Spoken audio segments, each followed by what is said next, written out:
welcome back to For the Tribe. I don't remember what introduction I do for these. Welcome back to For the Tribe. Where we left off, the blood spores are gathered down one of the great boulevards of the Trade Deep, looking towards the barricade they've been told to storm by Raka and the Black Tips. When your warband first emerged, one of the hobgoblins on that barricade seemed to start speaking behind the barricade, and over the last several seconds, you've watched as a few hobgoblins have begun to be bolstered by others. It's clear that the slobmouths are no, stranger to raids. They are prepared for these sorts of things. You'd expect as much in the Trade Deep, where violence seems to be endemic. There are a couple of questions I have for you. Technically, one of these is in the past, but since we didn't clarify it then, we'll clarify it now. You guys have a number of very weak little goblins in your tribe. Specifically, you have 12 goblinlings, which is the lowest stat block for goblins, and 9 lashlings, which is the lowest stat block for hobgoblin. Do you want to bring them with you to bolster your numbers? I would say so, yeah. Okay. Hold on, they are We have one useless. yes. No, they got bows. Volume of fire. They do. Everyone in your tribe is indeed equipped with short bows, which I believe have a range of, is it 120? At maximum? 360. 320 at maximum. Oh, is it 320? Yeah. 80 to get not disadvantage. But That's so little. it is Oh, quite it is little. 320. I will say before you make your decision, there is a special rule we're using in this combat. This applies to everyone. All creatures involved in this combat, when they reach 0 hit points, do not die. They go unconscious, and they will have death saves. So this is allies and enemies.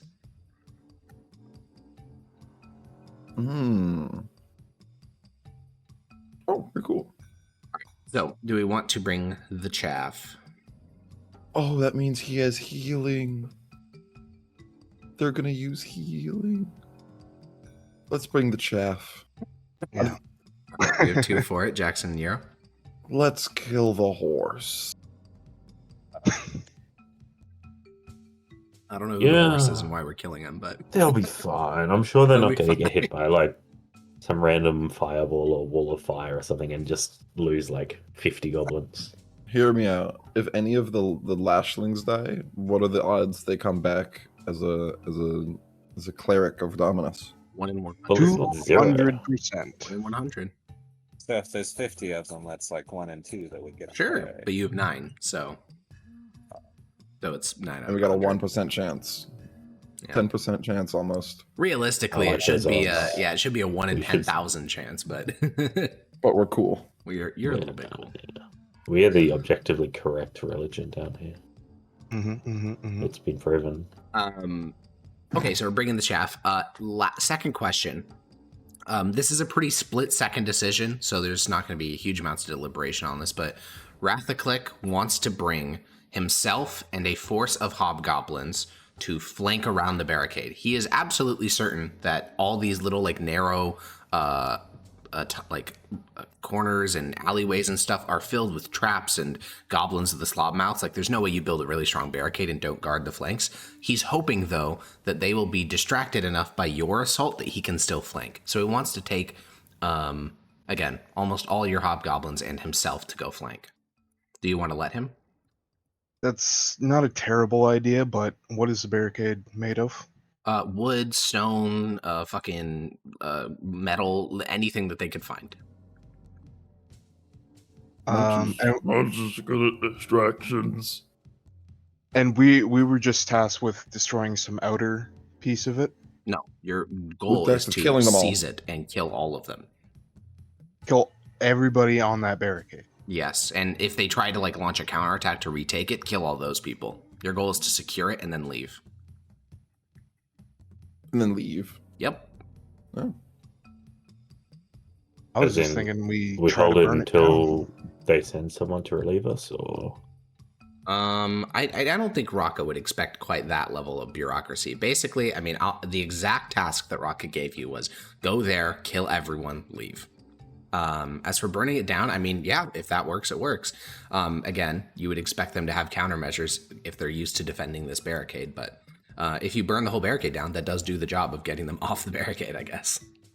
Yeah. I So, have no a flank for Rathaclick?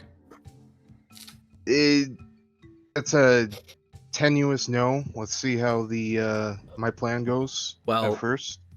It takes time to flank. In fact, it's going to take longer to flank than it will to do the frontal assault. So if he doesn't leave now, he is not going to arrive within reasonable combat time. I think it's not a bad idea, probably. Yeah, much okay with it. Okay, 2 yeses, 1 maybe. Jackson? Yes. Yes. Okay, he will be flanking then. He is taking about a third of your numbers, specifically, like I said, the hobgoblins, most of whom are lashlings, but some aren't. Some are real soldiers. But that leaves all the bugbears for yourself. He's concerned about traps and stuff, you said, right? Absolutely, yeah. Well, no, he's 100% certain there's going to be traps, so if you have some, like, fine trap spell, that would be big. No, but I do have an enhance ability. I'll cast it on him just before he leaves for wisdom. Wisdom. Oh, for Advantage perception. on perception. Yeah. Interesting. Yeah. Okay, then I will just let you know that in this combat, we are going to be rolling a d4 to see when Rathaclick arrives. Since you gave him that buff, previously it was going to be kind of. So previously it was going to be on a 4. He arrived. Now I think it'll be on a 3 or a 4. Yeah, because that would definitely help him avoid the traps. Okay, cool. That's all the things I have on that front.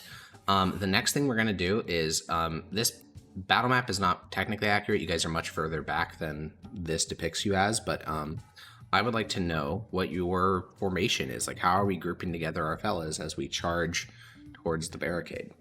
Wait, we are not charging. We are.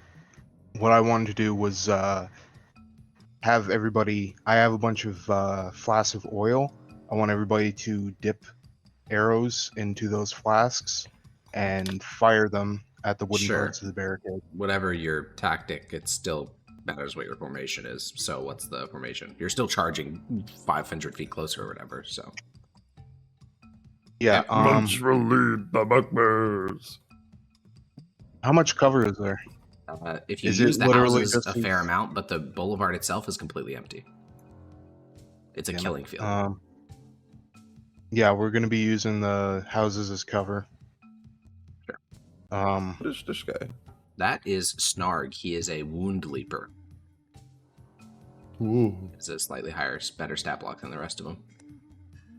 I will say Zebit is your only proficient archer in the entire tribe, which is this hobgoblin. Yeah, it fellow. doesn't. This is volume of fire situation. Sure. And all they have to do is like hit the barricade. It's fire. It'll. Damn it. Munch would like a little bit of healing before the fight begins for real. Munch can also second wind. Based on, I mean, are we going with Kazik's plan of trying to set shit on fire? Yeah. Okay, then I will spread the goblins out since they are going to be doing ranged shit. Was that your second wind? Unfortunate for you. Okay, and then I will control Blam in this fight, I think just to save any complications. My hobgoblin followers with me or with Rathaclick? They are with you. Yeah, those 3 guys with red dots beneath you, those are your followers. Okay. Bizarre, Rathak, and Drazan. So yeah, what I was thinking is we'd have 2 teams, all behind cover, and what we do is we'd If you want lob our volume of arrows. fire, you can't do all behind cover. Those are antithetical. What we do is we'd lob our arrows over the houses. These And- people don't even have proficiencies in short bows. That is never happening. I can give them like the general. That doesn't. It takes 40 weeks to train general- proficiency. They don't even have a proficiency Yeah, in but- short bows. They can't hit a target 320 feet away without line of sight. That's just not going to happen. Full stop. Except They for don't like have. They don't have Also- proficiency in simple weapons. No, Well, they what have the fuck? All proficiency they in have the to weapons do- that they use, which is not those. This is a pretty. big target, no? Like, is it just Again, 5 foot they across have never each lifted way? a short bow until 2 days ago. And you have not given them any chance to practice because you don't have spare arrows to be practicing with. You don't have that many. Zebit can do that, obviously, because he's a proficient crossbowman and he's done it his entire life. But your Zebit tribe can't do that because he's wielding a crossbow, and you can't really lob crossbow arrows. You can. They're just harder. But also, he knows how to use bows if he has to. He has ranged weapons Yeah. proficiency, but they don't.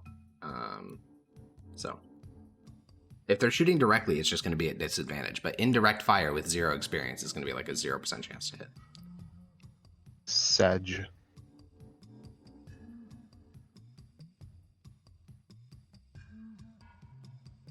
Are you trying to be on Munch or behind Munch? Yeah, man. That My feels like mighty I'm gonna steed. tell you right now, Hiss, that's like the danger zone. Did you call him your ADC? I called him my mighty steed. Oh, my mighty Okay. steed. That makes much more sense for you. Yeah. I think it's all the danger zone, isn't it? Okay, so Yarrow, where do you want to be in this general formation with your hobgoblins? Wait, so where's the front of? The left. The left is the front.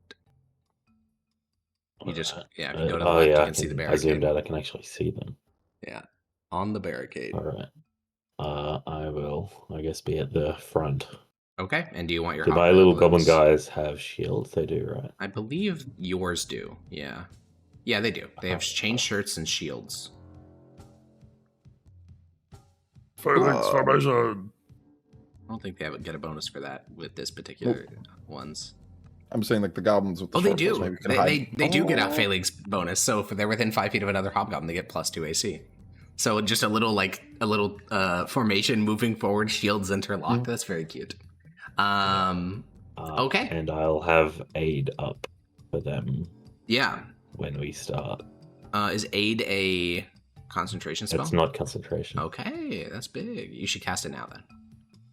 I'll upcast it till to 3 actually. Great. A little bit extra health. Yeah, no, that'll help So them 10. a lot. Yeah, that almost doubles their health, so that's great. That's for all of them. Yeah. I can only be on 3 people, so Oh, that's awesome. I hope your followers live because you already lost 1. Or no, you didn't lose 1. You just started with 3. Interesting. no. Rathaclick assassinated one. Oh, he did. Okay. Classic Still Rathaclick. mad. Classic Rathaclick. All right. I think we will roll into initiative this way. Technically, I think that I think you are at basically the perfect distance, right? Yeah, it could be a little bit further, but it's close enough. So we're gonna start rolling into initiative. Just for some general things. So because for my own sanity, all bugbears are going to act on Munch's initiative. All of your bugbears. It's gonna be similar for the other group. So let me quickly do some shit. So start rolling into initiative. We'll get some battle music going. And this is going to be a long fight. I mean, I'm sure, as you can tell, this is sort of the make or break, one of the many make or break moments for the tribe. It does feel like Gotta die. we're in a bad position, we'll say. Yeah, you are. Can we get some more goblins in cover? Sure. But like 2. But yeah. Sure.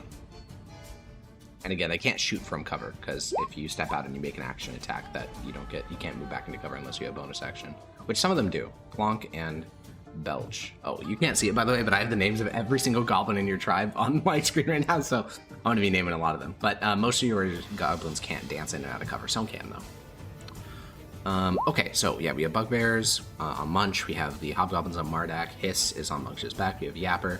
I'm just going to roll a single initiative. I'm gonna have Blam control all the goblins of your tribe, and then Zebit will just be on his own initiative because he's a special little snowflake. Okay, then we have the other tribe, or the slob mouths as they are, and then we have Tishana the Blood Woman. Okay, then we are going to add a turn. Shana. Sorry. The blood Yeah? woman? Yeah, Blood Woman. You know, the Blood Woman. Women of blood. The Woman of Blood. I will say, you were told by the Black Tips they didn't have any booyogs. That does not seem to be accurate. Of course they lied. Of course they did. All right, so this is turn 1. Maybe they just didn't know, guys.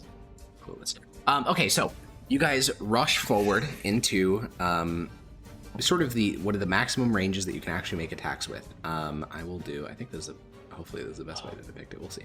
Zebit is going to, I guess, shoot at the barricade with a arrow dipped in oil. Yeah, Okay, and lit on fire. sure. This is at disadvantage. Oh, I didn't mean to click that. He gets 1 attack, so a 14 will hit the barricade. It strikes into a chunk of stone in the thing and begins to burn. Okay. Alrighty. Yapper. Take a step. I take a shot.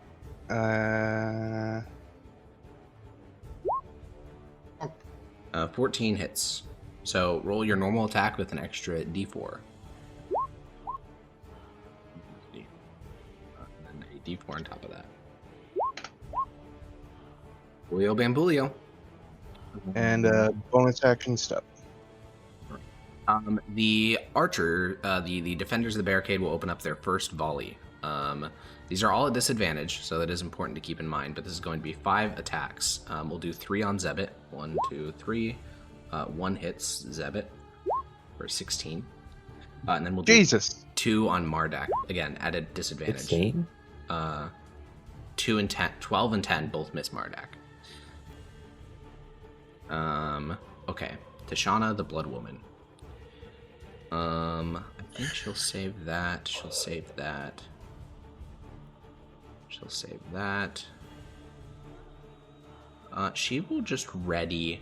She'll begin to like chant loudly, swinging her staff over her head. You watch as the eyes of all the hobgoblins on the barricade start to like deepen with a sort of red tinge. Mardak. Okay.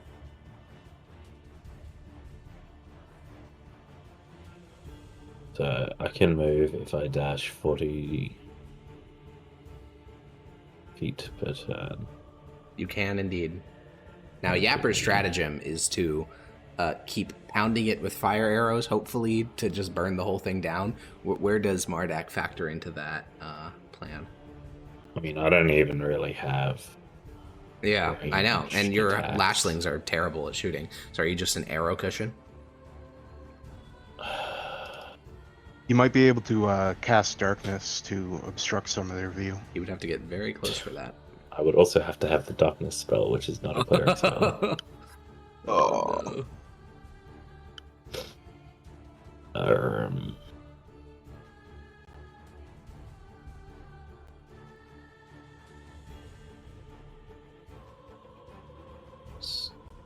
That's I mean, we're all still going to be in disadvantage range, like even if we full charge sprint forward, and we really do Yeah. need to just get close as possible in case for when Rathaclick comes around with the side thing. So to be clear, he's trying to get behind the barricade, is his plan. Yeah. Okay. Oh, Because I thought he was trying to get like into the from the side. he is coming from the side, but Oh, yeah. the side behind. Because again, if you come out from the side from the front, you're just assaulting the barricade, but closer. He's trying to get in just behind the barricade so we can, attack them from behind. So you're flanking them from Yeah. both sides. Is there like a? How do they pass through it? Is there like a small gate or?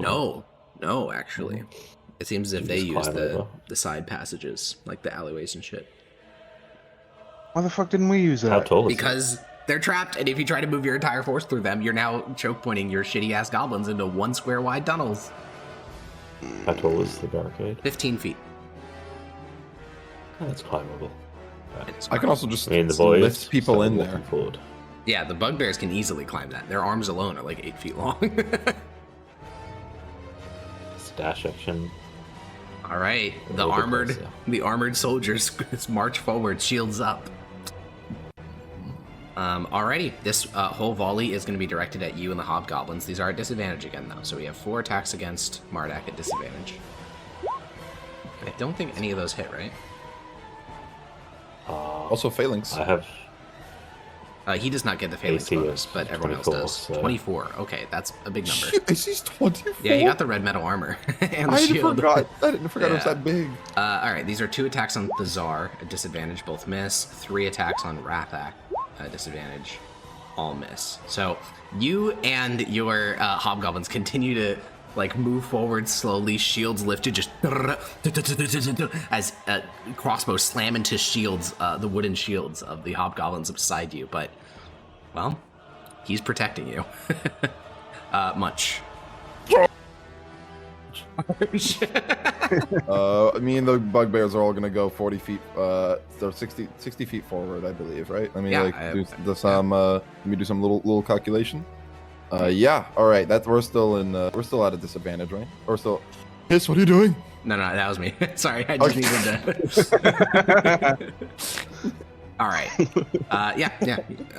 Cool. You charge forward. Hiss. What are we at? 125. Bro's muffled. What is this? Yeah. Got it back. Where are we at? 125 feet away. Something like that. Action.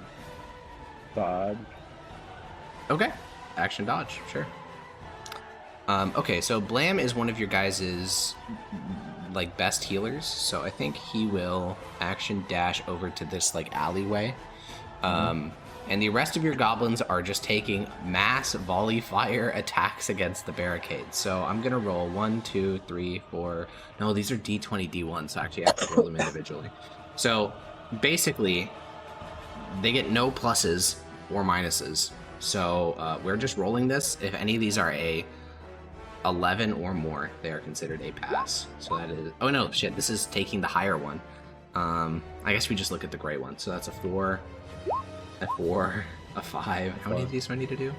5, 6. Oh my god, there's so many. Okay. I'm just gonna roll them all and then look at the results after. There will be a better way to do this. I just haven't thought of it yet. Okay, I'm gonna go look at all the gray results. Fail, fail, fail. 1 pass. Fail. 2 pass. 3 pass. 4 pass. 4 pass. Okay, so these do 1d6 damage plus 1d4. So 24 damage to the barricade. Is the fire catching at all? No, it's not. I'm so mad. That makes sense. You do always have the wackiest of harebrained schemes. All right, let's get a D4 by, let's say, Yarrow. Oh. Okay. Oh, big. Behind the barricade, you guys hear a shout, and I need to roll some shit into initiative. And it's This not could just potentially rapidly. be bad because we're not there yet. Yeah, you're not there yet. Yeah, that is a downside. Yeah, that is a Nah, donside. it'll be fine. A potential downside. Who likes Wrath a Click anyway? I think you guys actually like him a decent amount, right? Surely. No, not at all. All the hobgoblins do, but we're about to lose all of the hobgoblins. Yeah. We have the potentially. only ones Oh, that matter. All right. Woohoo. Well, yeah, I will roll in for Rathaclick, and he'll represent that whole little hobgoblin force. I'll put them on red. Just, Yeah, we can always just buy more hobgoblins. that is not So accurate, true. but I also need to roll in for all the other goblins of the Slobmouths behind the barricade. Now, for the sake of me not just like rolling dice against myself without you understanding the stakes, I am going to reveal what's behind the barricade. Just keep in mind that none of your characters can actually see it, because the barricade fully blocks view for now. Oh, I'm gonna metagame. Oh my god, he's gonna run again. Alright, so I'm still rolling initiative for their shitters. Shitter. Yeah. Oh, I hardly know her. Okay, That's a lot so of disappointment. yeah, I don't know where I thought that was going, just not there. Okay, so behind the barricade is the following for your consideration. So Rathaclick and his band have walked into one of the defenders' flanks, but there's not that many troops there. There's only three bugbears. There's still time to turn around and leave. Yeah. Well, for you guys there is. Yapper, what are you doing? I'm calling everybody. Fuck it. Just take shots at the people and get in cover. Okay. And I'm taking a shot. Sure. Disadvantage. Cool. It's a miss. And action dash, or bonus action dash. 3, 4, 5. That's my turn. Alrighty. Rapid will yell out a war cry that you guys can hear from your side of the barricade. He'll swing his glaive twice, which hits the bugbear in front of him. With a crit, it deals 27 damage, which instantly bloodies that bugbear. The other hobgoblins will kind of spew out of the alleyway as much as they can. And, you know, you guys just hear, like, it's not even like a coherent war cry. It's just like, rah, just from within the alley. And let's just do some attacks. So for the hoplites, there are going to be a lot of stapylocks in this fight. Oh, lordy. For the hoplites, each of them gets 1 spear attack. That's a hit and a hit. And they do 3 damage fixed. All right. And then we have the whip priest. He is going to swing his... Oh, the music stopped. For me, at least. It did. Oh, fixed it. For me. All right. 2 scourge attacks. One of which hits for 9 slashing damage, which will kill the first, well, knock down the first bugbear between them. So for this combat, will you be using the red marker to denote unconscious? I don't know what I'll do for death yet. We'll figure it out. From the battle. Maybe, honestly. But yeah, that guy, and then now we have all the lashlings. So Yarrow, for me, can you roll just 6d20? Just a flat 6d20.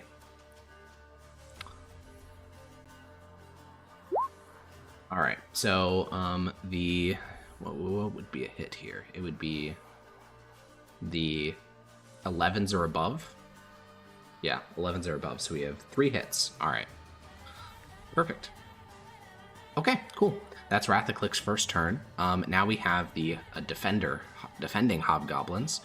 They will surge forward. These ones, only 2 of these 4 of these defenders can attack. That's big. Alrighty. Yeah, now the AC stacking of hobgoblins is about to go crazy here because now they're all getting, like, both attackers and defenders have phalanx bonuses here. So none of those attacks hit. I've got a bunch of flat modifiers, Pathfinder style. Let's go. Hell yeah. Alright, the archers on the wall are going to... there's 5 attacks here. At disadvantage, they're going to be firing at Munch. 1, 2, 3, 4, 5. That's a lot of hits. Really? At disadvantage? Yeah, bro. I got 14 AC. Oh, 14. Then miss. Oh, hit. All right. You take a total of 44 damage. I'm down. Eh? Munch hopples as he charges forward and gets struck by 3 crossbow bolts. Those crossbows do so much damage. Mardat. They do more than normal crossbows. It's not fair. Oh, I forgot to make a Zeb attack. 1 sec. There's a disadvantage. Miss. Get up. I'll just yell at him. All right. Munch is back up. Moving forward again.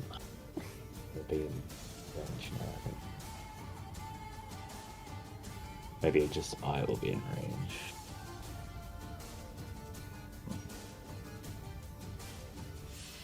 Just me, actually.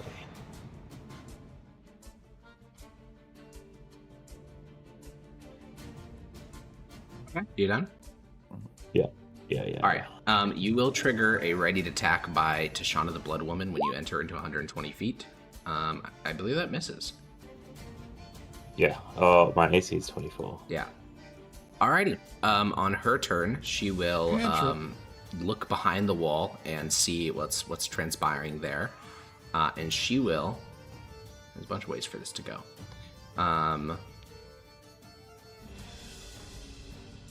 Yeah.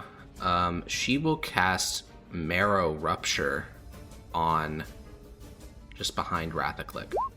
No, that's the wrong ability. This one, just behind Rathaclick. So, all, basically the entire attack force, but also 2 bugbears that are friendly to her will all take 22 necrotic damage.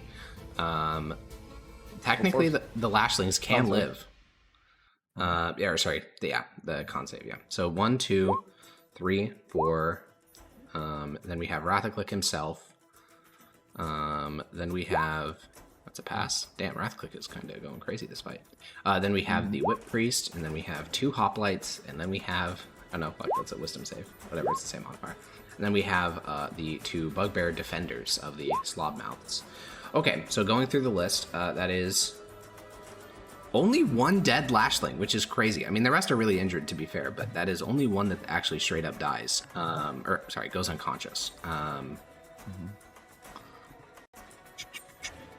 So the rest are super, super injured. Rathaclick got a critical success, so he still takes 11. And then we have a pass by the Whip Priest. We have a fail by one of the Hoplites, so dead. And then, the other Hoplite also dies. Goes unconscious. Alright,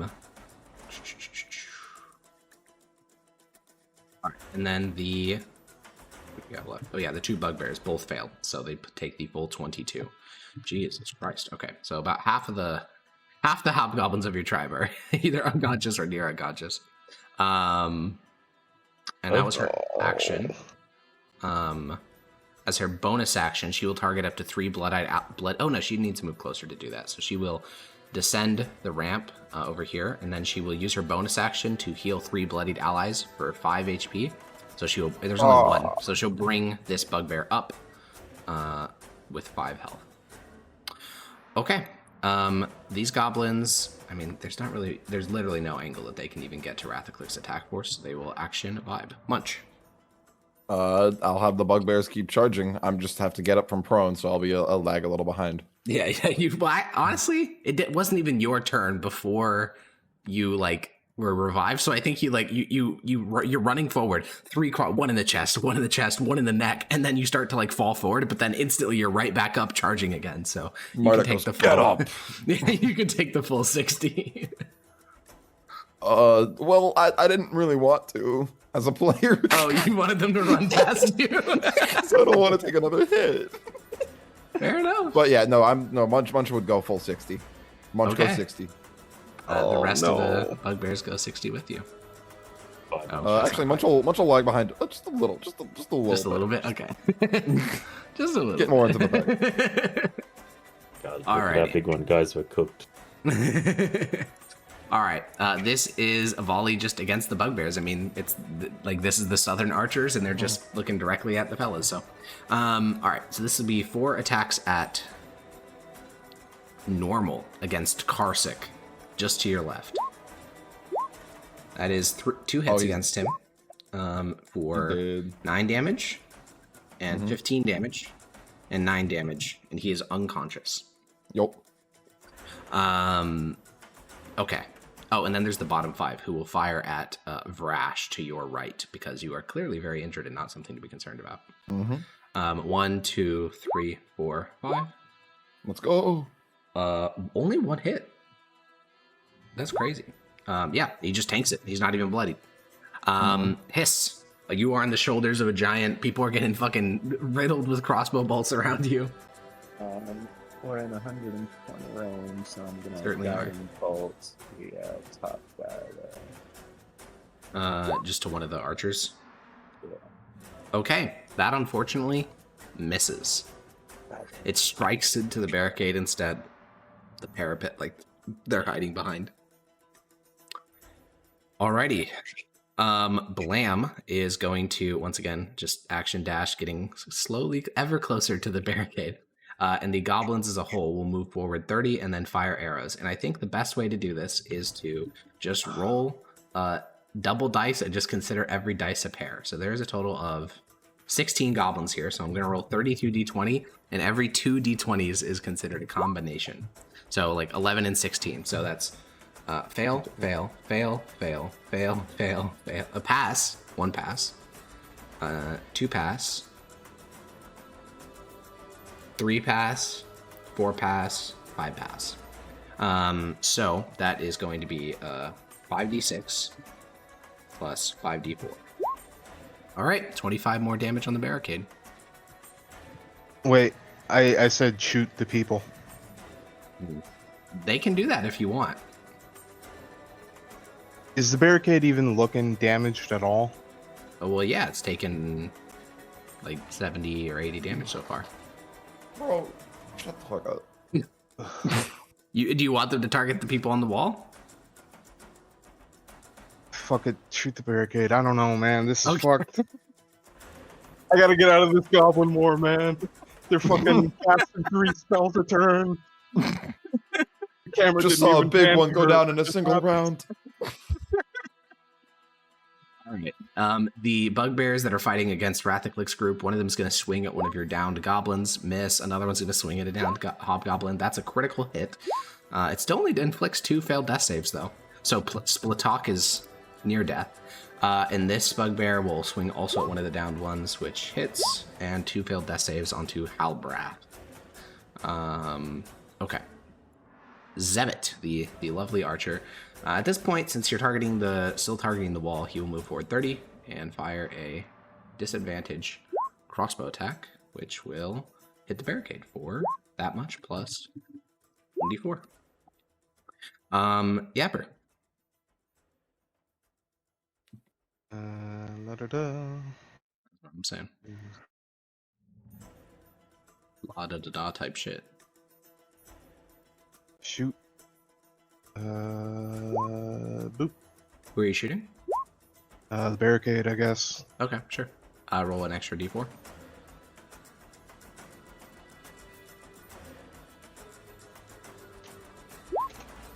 Alrighty. Cool. And bonus action. Cover. Great. Rathaclick and his little band are getting fucked up majorly. They're not terrible though. So what he's gonna do, I think, is order by pain. He's gonna target the whip priest. That priest is going to take 8 damage, and the whip priest is going to get the chance to make an attack. With advantage. So the whip priest is gonna swing at advantage against one of the bugbears. That's a hit, and the bugbear is downed. Not dead, just downed. And yeah, so there's that. And then Rathaclick himself is going to swing 1 glaive attack and a 2nd glaive attack. Okay. And he's going to down this bugbear. And now, it's time to make them fail some death saves. So, Yarrow, let's get some attacks from you. Let's get 5d20 to represent the lashling swinging at the downed fellas. That is a miss, hit, miss, hit, hit. So that is 1 dead bugbear, straight up dead. So to denote fully dead, I think what I'll do, and it's kind of hard to see, but I'm just going to use the skull icon to mean that they're fully dead. So this one, fully dead. This bugbear on the left. This one on the right, the one in the middle, 2 failed death saves, not quite dead yet. And then that is unfortunately kind of it. I mean, well, these are death saves for the other fellas. All pass. So all the fellas currently down are chilling. Okay. Rathaclick did his thing. He did all of his actions. They did all their actions. Oh, the whip priest. He gets to do his full turn. He will. This is a funny one. Do you do this? Yeah. The whip priest will then whip Rathaclick back. So Rathaclick whipped him. He'll now whip Rathaclick. And Rathaclick will take 5 damage, and then he'll get to take an attack. So he will throw a javelin at the skull of one of the approaching enemy hobgoblins, which is a crit. He's rolled like 3 crits this combat. That's fucking crazy. And he will knock that person down with a javelin to the face. Okay, interesting. He's doing work. Shout out Rathaclick. Wait, if it's a crit, shouldn't he roll another d6? He did. It just says 1d6 there. Nope. The +3 is the other d6. Oh, okay. Okay, so how do we resolve it? So we start with this. We start with 3 attacks against the downed. Yep, that's dead. All right. Splatok, the member of your tribe known as Splatok, is dead. Dead. Oh, man. All right, then we do Halbrath, also dead.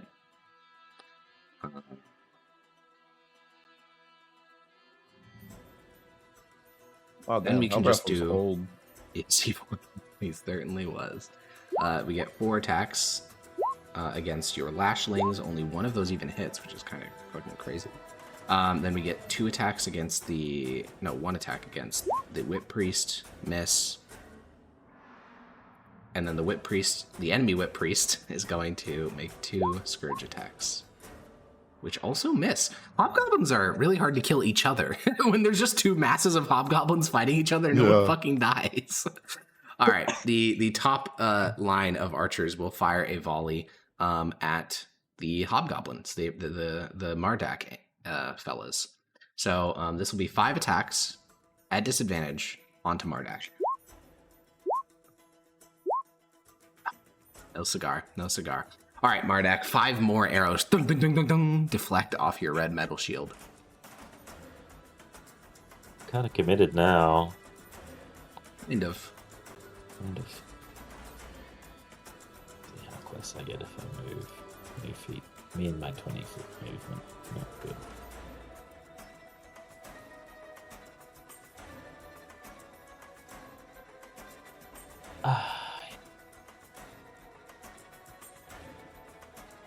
I don't even have, like,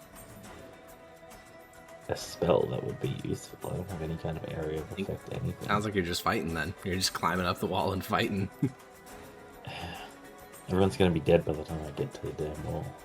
Maybe.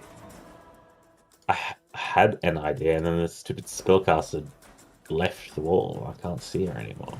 Yeah. So, Rathiclic's diversion was a bit too effective.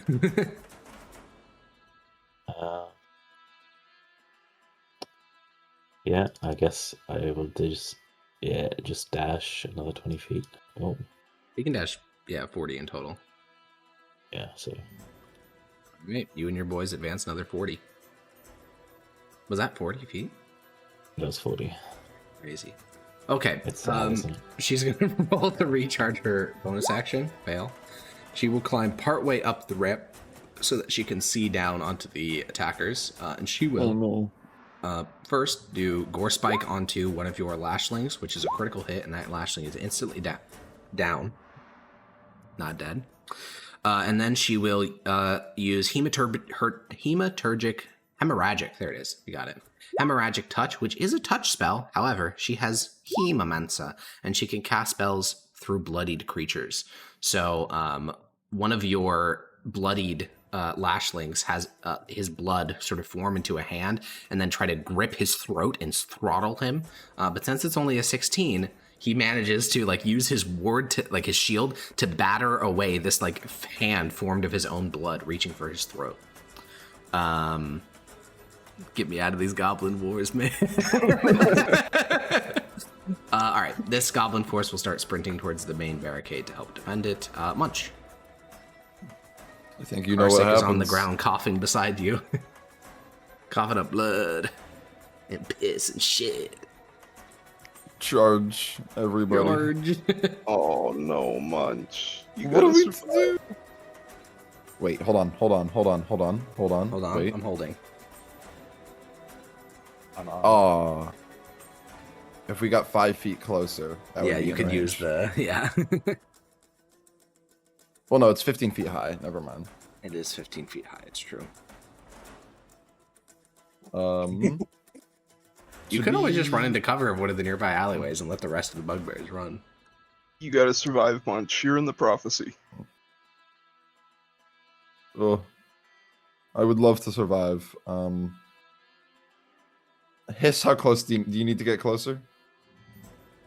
How many feet away are we? Currently, we are 80 feet away, exactly. I'd like to be within 60 feet, but I can also move on my half legs. Okay, what I can do, here's what I'll do, and I think this is actually a horrible idea. Awesome.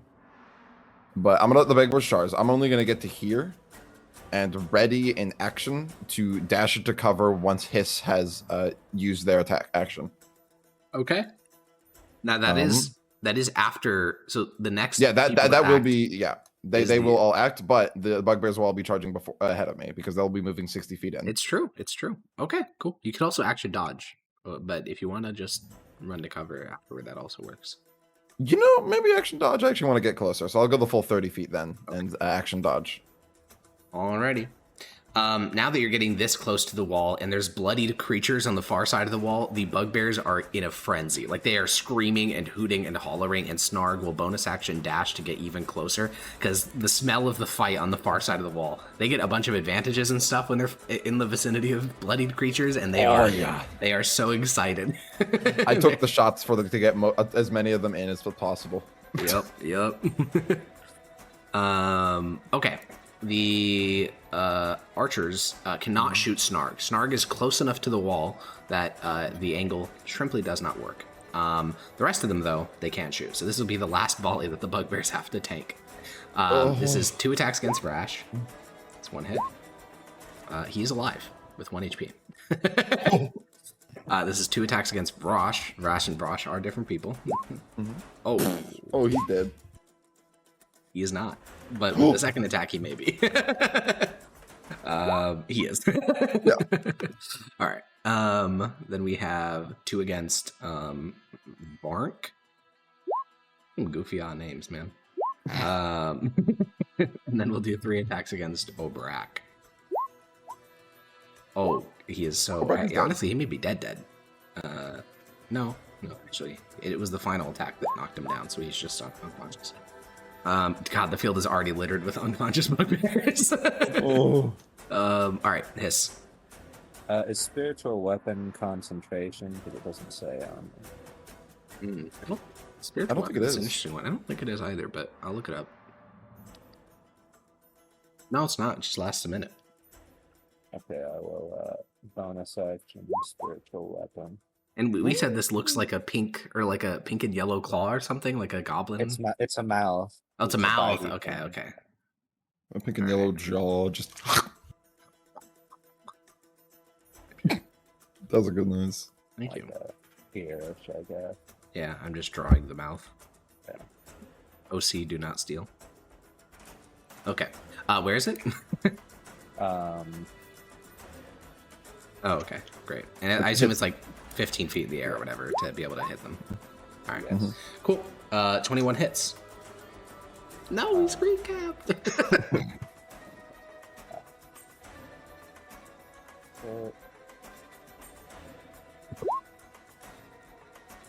Okay. Yeah, that hits the hobgoblin for 6 force damage.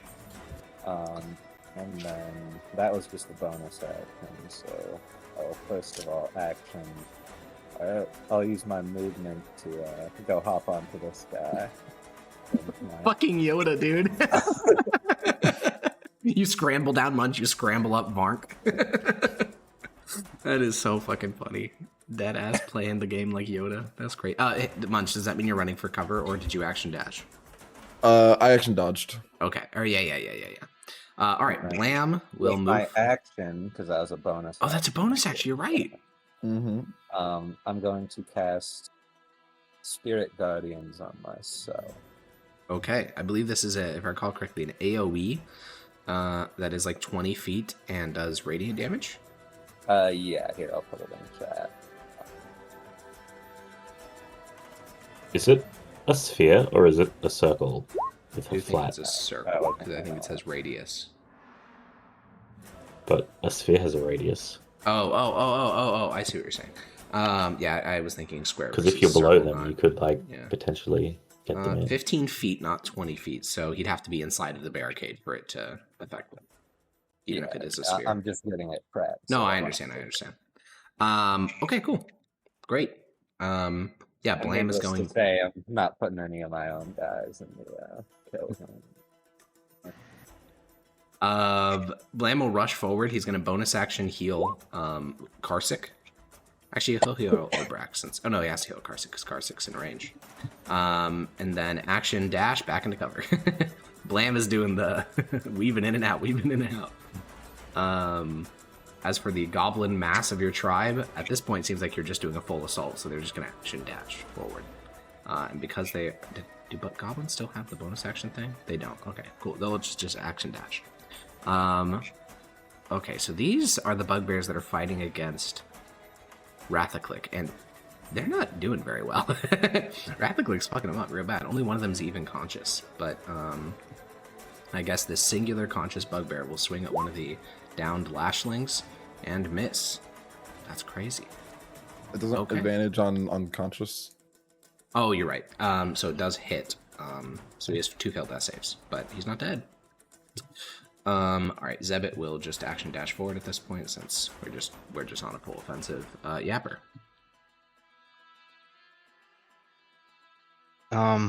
How's the barricade looking? It could take a lot more damage. Of course it could. Fucking Big barricade. Yeah. It's also been less than 30 seconds to let the fire spread. Do we even have a plan to get up on the barricade? Climb it. That's what Xander said. Sorry, what did Xander say? He cut out. Climb it. How tall is the barricade? 15 feet.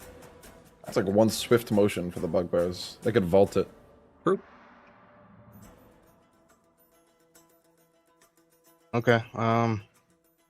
Moving and shooting. Yeah, I'm gonna shoot at people. Okay. I'm gonna shoot this. Actually, I'm gonna shoot this feller. Sounds good. Can I see the booyah? No, she's not high enough up on the stairs. Okay. You shoot that feller, Ready. and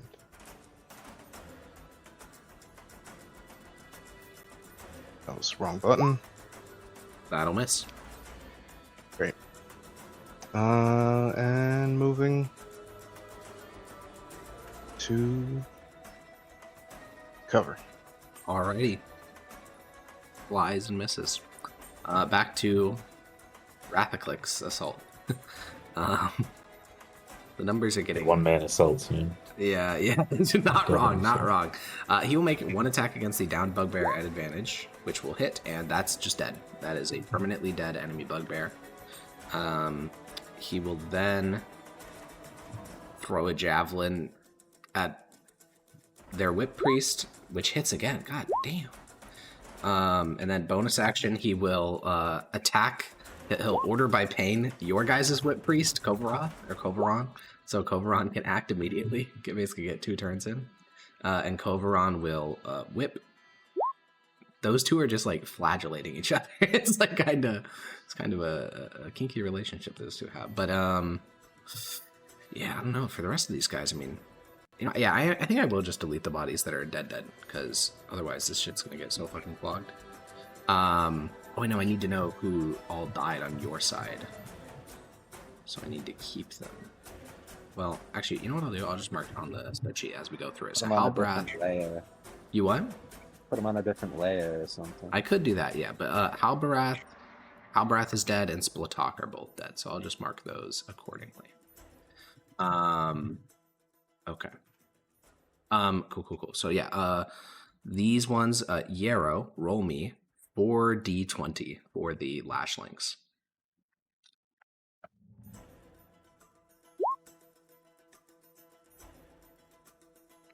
Okay, that is a miss, hit, miss.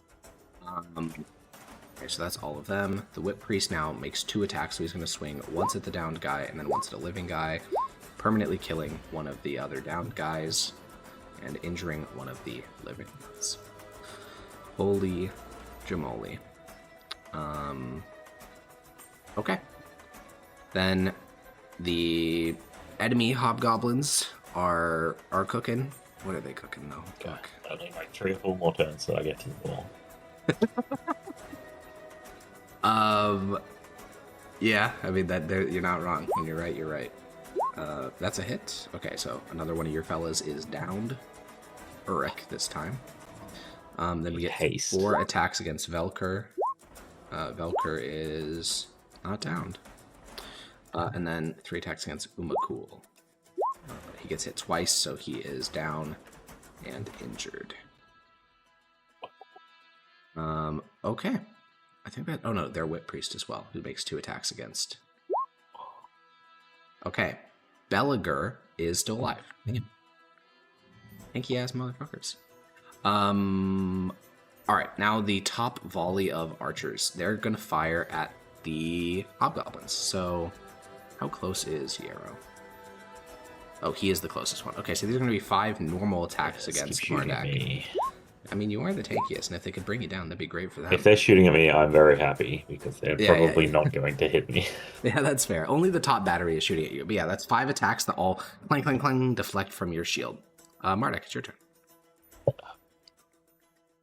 Can I see their booyah at all? Unfortunately, no. She is too low on the stairs. What if I go on tippy toes? Unfortunately, it's a 15-foot barricade, but I like your thinking. For it, put another dash, I guess. Oh. You're only 2 turns away from reaching the wall.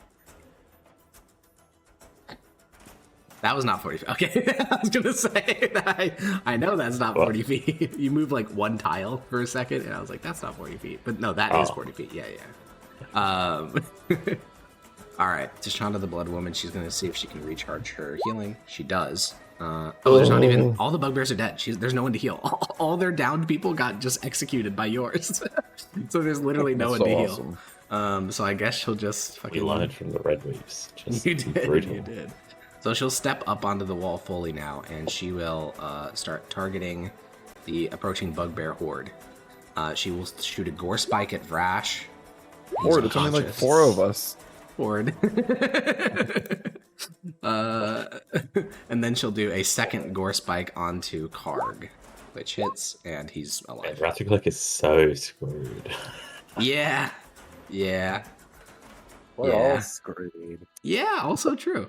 All right, this force has been slowly working their way towards the wall. Rathaclick's kind of bottled up, so they can't really get in there. So I think they'll just... We don't know what's behind the wall, but for all we know, Rathaclick's doing an amazing he's destroying... job. I mean, you still hear the sounds of break fighting. Through. Yeah, you don't... Like, as far as you know, he's not dead. I'll put it that way, because he is still screaming and fighting, and like, and all the bugbears can smell the blood. They know that there's injured people on that side of the wall. He'll break through and kill this Buyag in a second, guys. We just need Rathaclick's counterattack, and then we'll win. Munch, what are you doing? Oh, what is Munch doing? What is Munch doing? Munch is a bugbear. He is a bugbear. Dashing to get underneath there. You have 15 feet of movement left, which means you could, if you wanted to, climb up the wall. That seems like a horrendous idea. I mean, that's what all the other bugbears do. Yeah, I just don't want to be the first to do it with 6 HP. That's fair. I'll just let you know, Snorg is definitely going to be the first one to do it, because he's going to fling himself over the wall. If he can. Yeah, but the issue is, they're going next. Oh, yeah. Yeah, you're right. You are going to get pummeled by melee attacks and range attacks, yeah. Mm-hmm. So, yeah, that'll be it for me. Okay, great. Snarg will bonus action dash, strength check. That's bad, so he's going to take some fall damage. He charges up the 15 feet and then flings himself somewhere behind the wall, which ends up being about a 15-foot drop. So he will fling himself to the far side, take 3 bludgeoning damage, and he lands on the far side of the wall. Actually, because he bonus action dash, he didn't actually need to action dash there, so I think he'll just swing his claw at this goblin next to him and instantly decapitate them. Or I guess knock them unconscious, so he slices open their throat and they start to bleed out. Gorn will action dash. He climbs up the entire length of the wall. He's like you, he's like kind of at the top of the wall, or I guess you're just below the top of the wall, but the one, Varnk, the one with Hiss on his shoulders, does the same thing.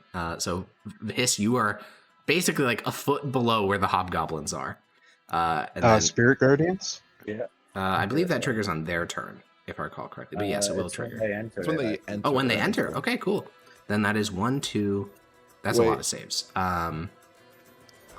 So yeah, they fit around you. Look at that. Put in. I mean, I'll go read the text again. You call 4 spirits around you. They put around you. When you cast a spell, you can designate any number of creatures you don't want to be unaffected. When it enters the first time on a turn or starts its turn there. Okay, so it entered for the first time on a turn. So yeah. All right, this one's gonna make Yeah, you should roll damage for this. Like re-roll the Yeah. put it in the thing. I'm gonna start rolling some whiz saves. All the iron shots have the exact same modifier, so I'm just gonna for all of them at once. That's a good roll. The iron shots passed.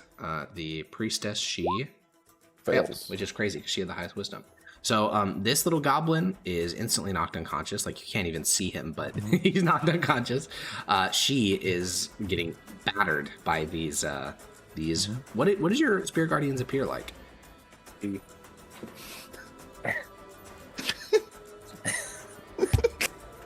Wait, what'd you say? Teeth. Okay, Well, so just like swarming teeth. Okay, yeah, the swirling teeth bite into her face. Yeah, and that's all the bugbear's turn. Oh, and then we need to roll for the 3 down fellas. 1 pass, fail.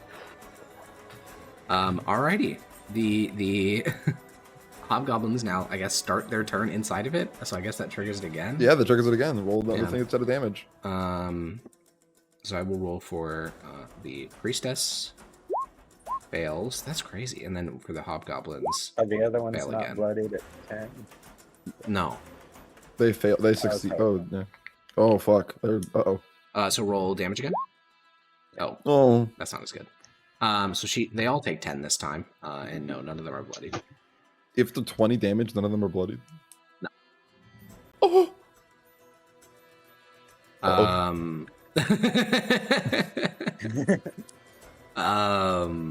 Alrighty, so it is now their turn. So a couple of things. Not many of the bugbears can actually be targeted by range attacks. Snarg, I guess, technically can. So the 2 on the top here will shoot at Snarg with ranged weapons. 1 hit onto Snarg. The one at the bottom of the wall will also shoot Snarg with a ranged weapon. That's a hit, so he takes 18 damage. That's a lot. Max. Not max. Almost, though. So he is bloodied. Now, all the other ones that are within melee are actually just going to like reach over the wall and just stab down with their bayonets. So that's 2 attacks on Gorn. Because they have bayonets at the end of their crossbows, because they're hog. So 22 damage onto Gorn. And then we have 3 attacks onto Karg.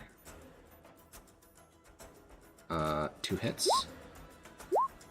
Karg will be knocked down by the second attack, and he will tumble back and hit the ground for 1 damage.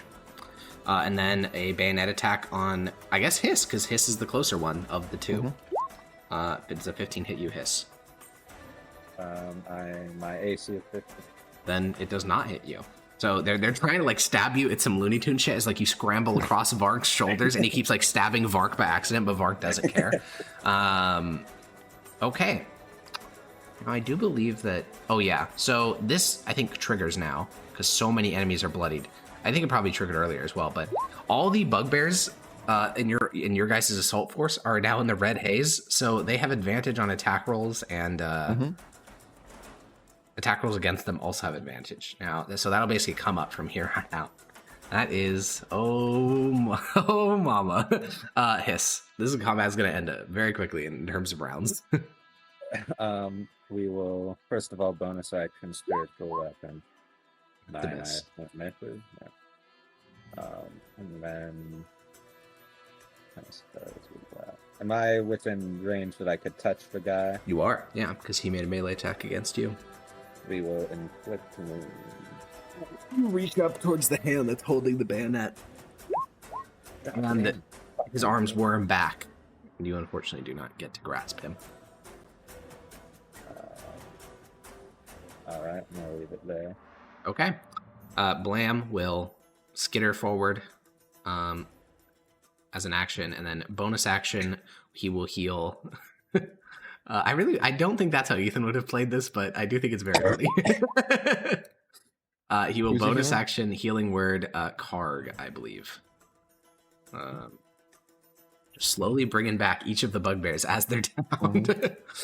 And then the goblin horde of your guys' tribe will continue their action dash, almost catching up with Mardak. Wait, can I order them? You can give a suggestion, yeah. Goblins! Kill the booyog! Shoot her! Okay, well, they were out of range at that time for a normal attack, and they have like a plus nothing, so they will definitely get closer. But they will do that. Zebit will move a bit closer, and I think he's also Shoot still the in... booyog. Oh, he's not in disadvantage range, so he will shoot the booyog. Yeah. Miss. That is rough. All right, Yapper.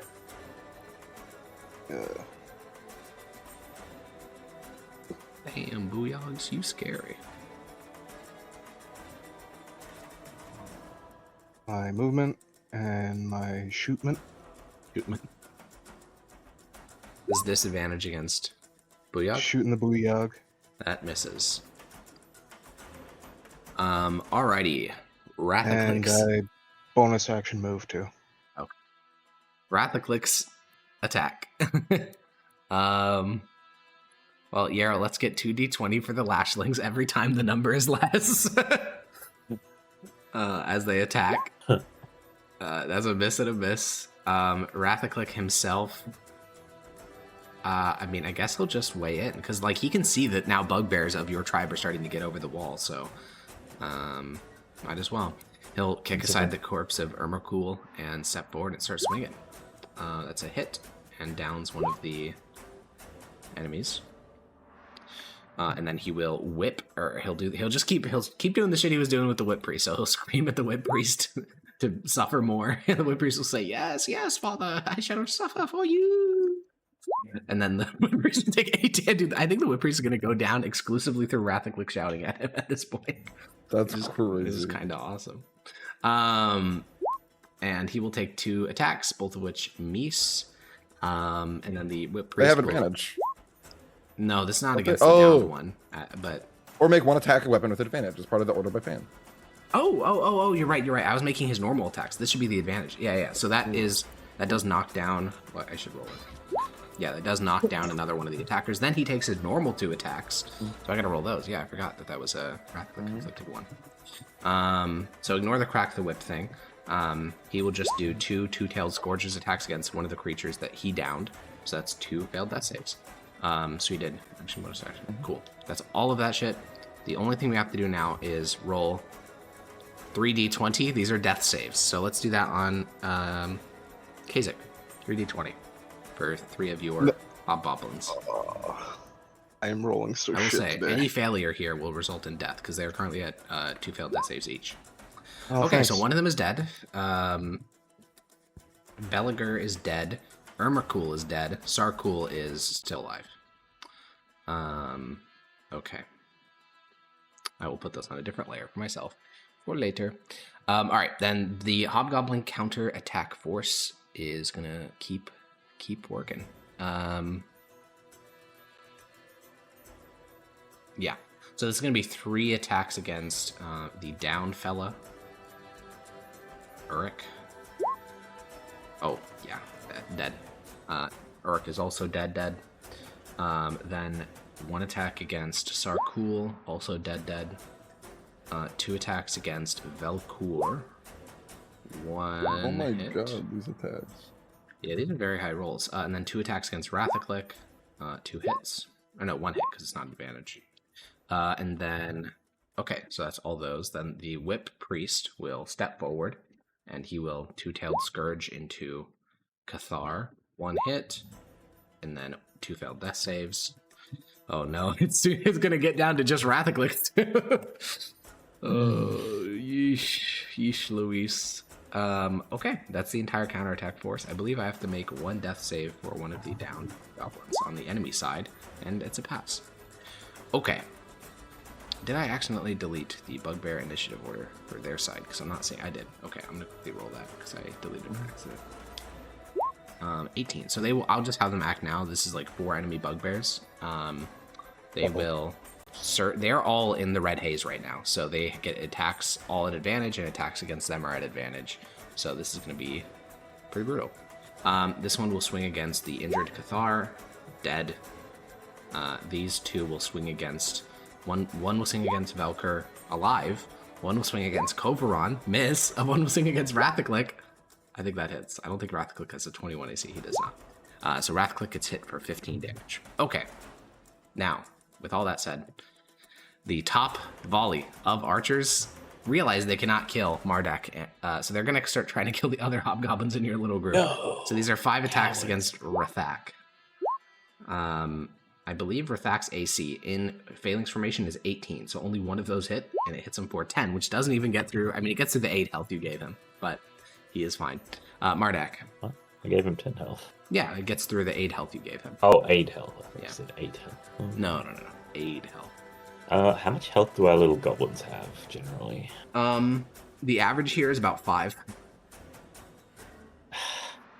It's so sad. This ability, this discipline through pain, Yes. Now, it I would said be 3d4 that's... psychic. I It would just kill can't use all it. of your goblins, yes. Now, that's only the normal goblins, though. Your followers have, I mean, the average there is like 18.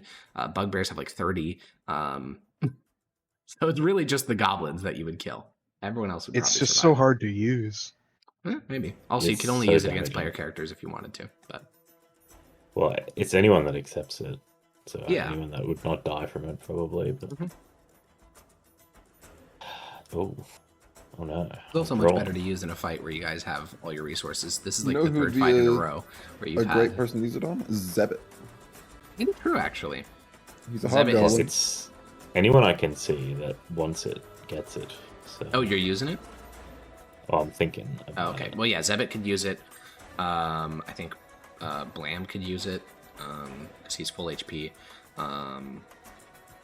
I don't think any of the Bugbears would, just because they've been getting fucking pummeled by archers. They're all quite injured. To get there, you would have had to action dash, unfortunately. Yes. Well, Okay. this is a bonus action. Oh, good point. I think that your 2 followers, Thazar and Drazan, would both take it because they're 23 HP. But Well, can they even make attacks at the moment? of course they can make attacks. Okay. I'll cast that. We need to turn the table somehow. Okay, so I don't think I can wait anymore. yeah, roll 3d4. Surely it rolls 3 1s here. I mean, it's possible. It's totally possible. It's also possible it does 3 12. 4s. 6. All right. Blam will take that. So I will mark everyone who takes this with like a fucking fire. Zebit will take that. The Tsar and Drazan will take that. I have 20 feet of movement. Would it take me a whole turn, including a dash, to climb this wall? Yes. Okay, I won't take that damage. Oh no, I have to. Indeed, you do. Wait, do I have to? Varnk will also take that damage for the buff. Cool. That's a fair number of buffs handed out. Oh, I think Plonk and Belch will too, just because they're pretty tanky. Okay. Cool. What's the exact bonus at this level? It's like +5 to hit and +5 damage. Oh, no, it's Wisdom modifier, so it's +3. Okay, that'll get Plus 3 to better hit in time. damage. Yeah. Okay, cool. That's your turn. Yes. All right. She's gonna Tashana, the Blood Woman, will use her bonus action to heal 3 bloodied creatures. She's gonna target. Our buck Heal burst. us. Good one. No, she's gonna heal the ones that are downed over near Rathaclick, because there were 2 of them that were getting pummeled. She will also revive one of the goblins that's behind her to tank Snarg for her. And then she has her action. So action-wise, I mean, you're right beneath her. Yeah. So she's gonna hit you in the head with a stick. Oh, I'm down. I'm probably down. She swings the Yeah. stick, cracks it over your head, and you fall back down the wall. Jesus Christ. She's doing the Rafiki shit. She just fucking clang. And I guess her second thing will be a Gore Spike attack against Karsik, as you can see him, which will knock him down as I well. wanted to annihilate her. Yeah, I mean, if you got your attacks off, you probably would have, to be fair. All right, these goblins, yeah, the yellow goblins, oh, they can go pounce on Snarg. That's what they can do. The one starts in my spirit guardian. So Oh, that's true. He's fucked. I mean, roll the damage, but he's like super fucked, for sure. she revives on this turn to get. Yeah, he revives just to get knocked out immediately. That's But yeah, these 2. he's definitely down. Oh yeah, you're right. I guess he probably wouldn't move there then, because he did just see both of his fellows get fucking annihilated. Okay, so this one that's already on the ground fails a death save, and the other one gets downed as well. Okay. Cool. So then Snarg is going to get only attacked by 3 creatures, because the rest of those had to do some dashing shit. So Snarg will get attacked by Jagged Dagger, Jagged Dagger, Jagged Dagger. Those are crazy rolls. Those are crazy. That's crazy stuff. Let me go look at Well, they had Snarg's. advantage as well, anyways. No. I mean, I guess. Well, only one of them had advantage for flanking. The other two didn't. Though. No, blood raise, bro. Oh, true. Yeah. No, he doesn't get that. Only the Ravagers do. He's a Oh. different stat block than them. But yeah. So that. Oh, he's still up. Never mind. That's crazy. That's fucking wild that he's still awake. Damn. Okay. Munch. First death saving throw. Oh. All right. What about my bugbears? My bugbears! My Oh bugbears! yeah. True. I forgot they're all acting on your initiative. Okay, so Snarg is going to bonus action disengage, kick the corpses of these or the unconscious bodies of the goblins off the stairs, and make a carving claw attack against Tashana, which hits. Oh, It hits her for 10 because He's she's not clutch. bloodied, but she is bloodied now. So also since he's bloody, he can make another creature bloodied.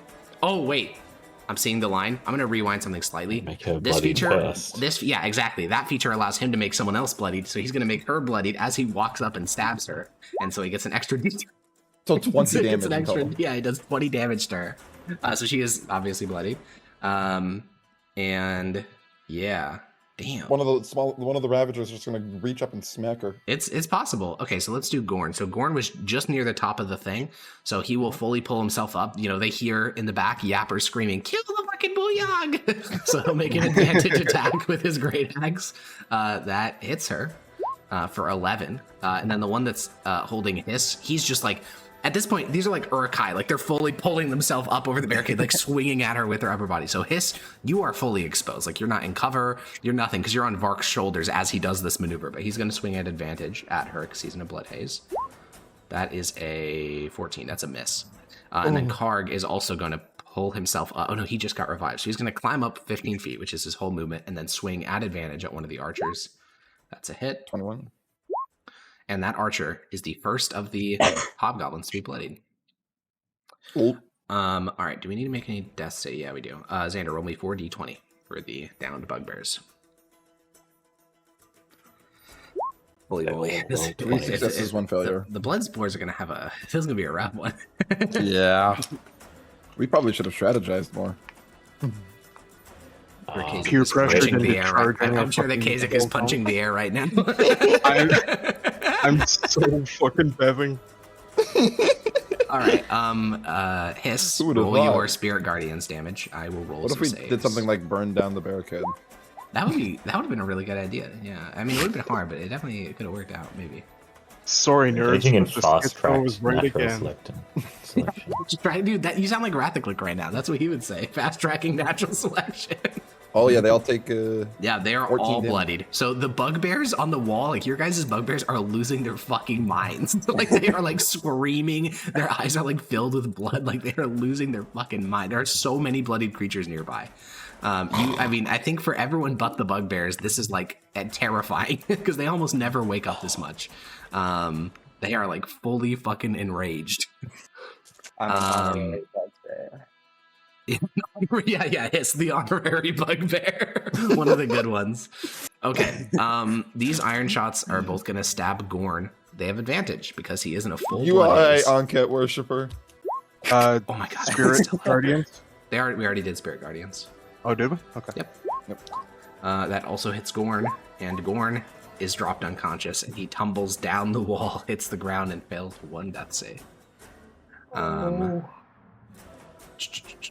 No, now we'll do. So that was 2 against. Okay, so now we'll do ranged attacks. So these 2 ranged attacks are going to be against. Oh, they can't see Marduk. They can't see the hobgoblins anymore. Okay, these are going to be 2 ranged attacks. One on Scribbit. Second one on Scribbit. Okay, so Scribbit, the goblin on your side, is down. He's not dead. He's just down. His 2 bolts strike him in the chest. This will be a ranged attack against, I guess, Rathaclick. I don't know. This guy. Okay, so now we'll go back into the melee attack. So we have. These are 2 bayonet attacks. One will be against Skarg. I think that misses. That hits. Okay.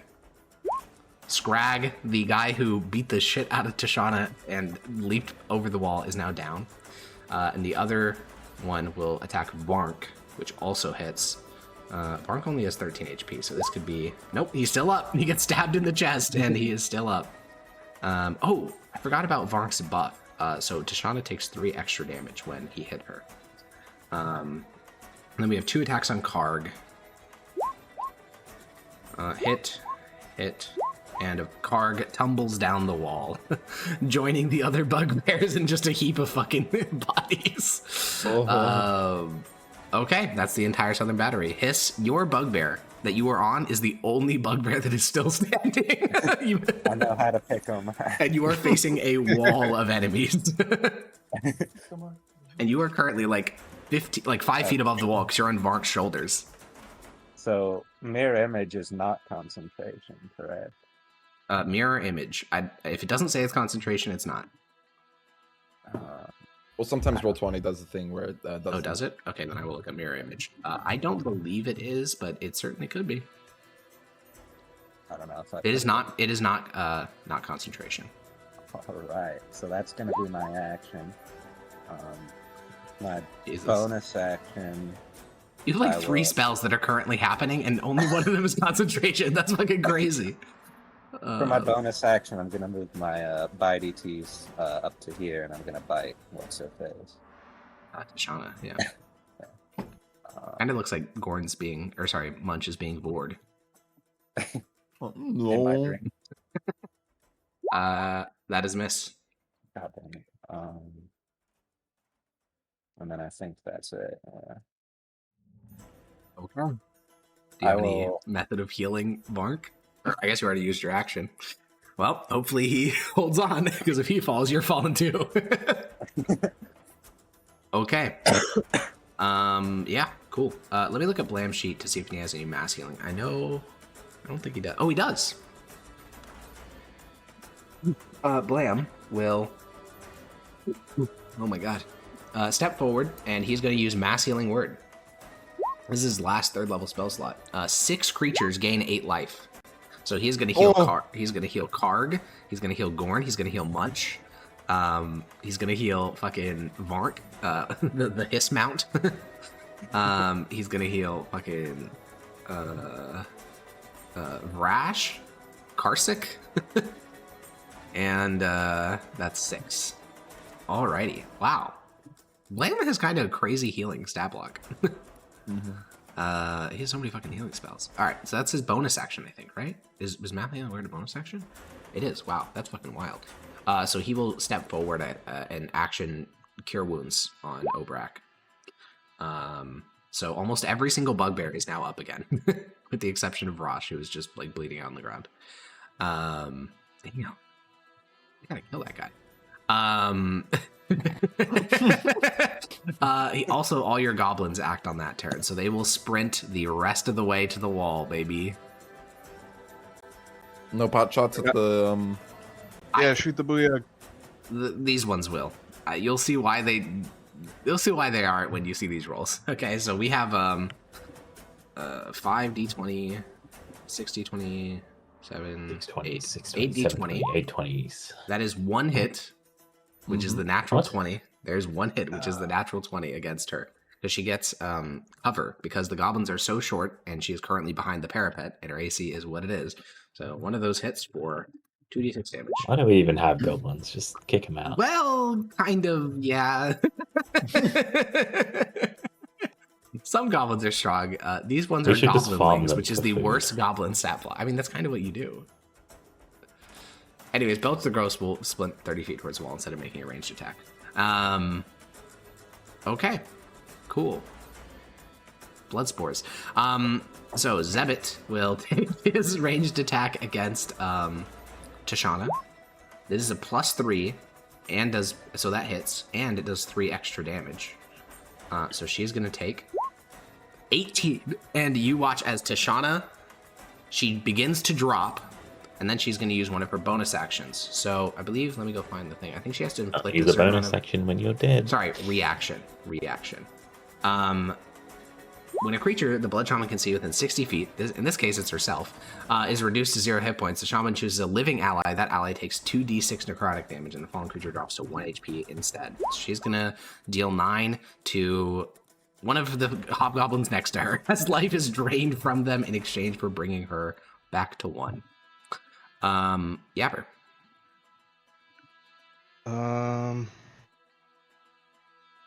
Gonna move to here. Alrighty.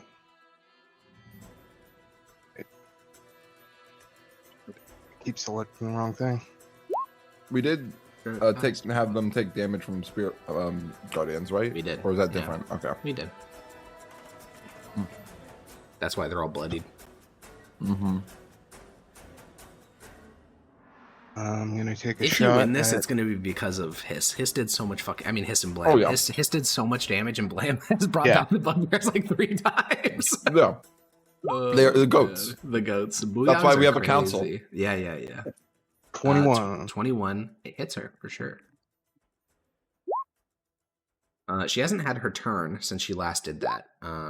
So I don't think Oh, she no can use reaction her reaction back. again. Yeah. So Oh, she will those go are- unconscious. All right. Rathaclick. It is literally just Rathaclick, 1 Lashling, and the Whip Priest. So Yarrow, make me the D20 for the Lashling's attack. Why don't they just fall back and do the 300 Spartans thing in there? Stupid bastards. Because they can do that still, like this turn, but What, 1d20? yeah, 1d20. The problem is the disengaging angle. It's Alright. worth it to not get hit by 7 people. Fair enough. I guess Kovaron will action disengage, Rathaclick will action disengage, and Velcor will... Fine. Because he already made his attack. Unlucky. Yeah, unlucky. I rolled too fast. Rathaclick will bonus action Order by Pain on Velcor with the sole hope that he rolls lower than a 4. Because if he rolls a 4 higher, Velcor goes down. Alright, Velcor's Wait, down.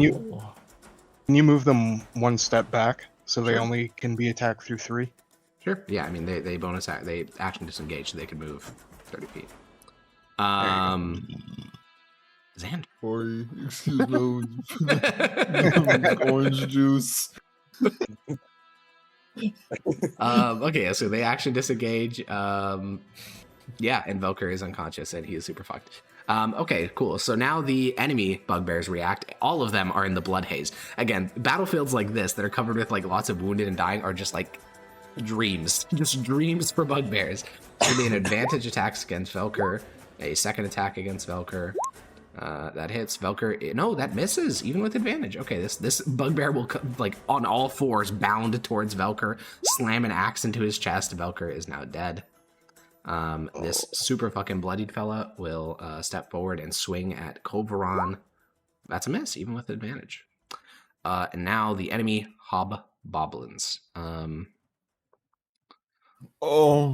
Those 3 will move in there, and then these ones will... Oh, that's too much. They don't have enough movement to do that. So I guess they will just prepare for when Spirit Guardians lowers, maybe? I don't know. They can't really do much. But yeah, these hoplites will attack onto Kovaron. Miss. And the Whip Priest will attack. Miss. Phalanxes are crazy, man. Alright. This is the Northern Battery of Archers, and it is Goblin hunting season. So this is gonna be... I'm gonna die. Well, a slightly tankier Goblin. These are going to be 5 attacks on Yapper. How could you? 4, 5. That is 2 2 hits. Yeah. Yapper, you take 25 piercing damage. Holy damage. I do not. I Yeah? take 7, 18. 18. Alrighty. Yeah, I mean, that's their turn. Mardak, you and your fellow hobgoblins are at the base of the wall looking up. Okay. There's no check involved, by the way. This wall is very easy to climb because it's a barricade. It's not like smooth. It's covered with, all sorts of shit, furniture So- and whatnot. You said it was 15 feet. That would be... It's 15 feet difficult terrain, meaning it's 30 feet to Oh. traverse it. Yeah.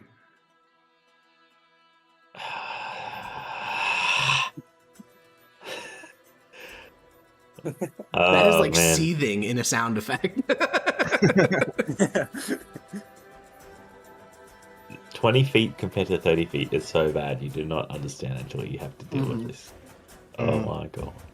25 feet felt bad. 20 feet's probably even worse. Okay, I've got an idea. My 3 hobgoblins will climb up, just up, and they will go up. Alrighty. And they're all giving each other their little +2 AC. They are. Like that. Yeah. Now, I'm gonna. He's gonna upcast Ooh. aid Okay. on the bugbear shock troops. Yeah, let's fucking go. The bugbear shock So, troops. All right. We got so you Munch. Yep, Munch. And All then right, just Munch. You two get 10 others HP. that are like engaged in the. Do you want to do the melee. ones next to him, Gorn and Varnk? Yeah. All right. So I'm just gonna put these in the temporary hit points. Yeah, So they technically six, aren't 10. temp, but you should treat them like they are. Yeah. All right, cool. Yeah, Varnk is especially useful because he's the hiss mount, so that's a good call. Wait, is it by 5 or 10? 10, because he's 10. upcasting it. Dude, So true. how much orange juice did you drink? Don't I answer haven't. that. I had half of it. That is the most bugbear thing of all time. Gets revived, belches. Okay, cool. That's action. Do you have a bonus action you want to do? Do have a bonus action. I will say your lashlings do get the chance to attack because they don't have fucked up movement like you. So it just took their movement Yeah. to get onto the wall. Can't use help as a bonus action or anything. Okay. You With can shout them healing words of word. encouragement. Oh, if Is you this want to heal guy a word. down and not? He is dead? down. Yeah, yeah. Dead would mean I remove Oh, them from is the this map. guy down and I can see him? I You probably can't definitely see him. cannot see him because you're at the base of the wall and he's on the far side on the staircase. But you can see Vrosh and Scribbit, which are the two downed on this side of the wall.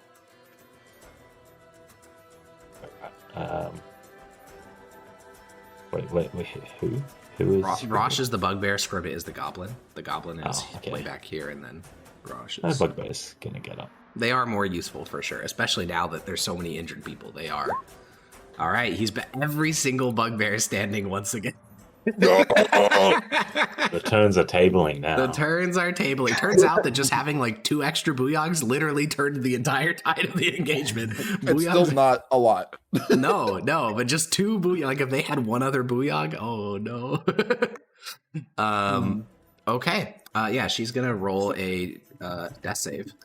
She's in If they had an Spirit, Ugu, we'd she's be in cooked. Spirit Guardian. Would that Yeah. not just be an auto fail? That is an auto fail, correct? But it's not death. You have to fail 3 to die. She But yeah, rolled she a one. failed as well, so she is at 2 failed death saves. She's That's gonna it for- resurrect as a cleric in the middle of this combat. It's gonna. It's well, She's she is a already- cleric, but you can re-revive as a cleric. Oh, sorry, we skipped your lashling's attacks. Yiro, roll a d20 plus 7 for Drazan and a d20 plus 7 for Thazar.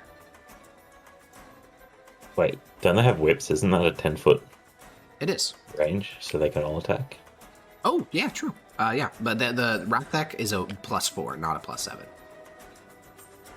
Because he didn't take the buff, Oh. the damage buff. So wait, When you did the pain thing, where they all take damage to get extra damage. yeah, is it Rakthak 1d20 plus? What did you say?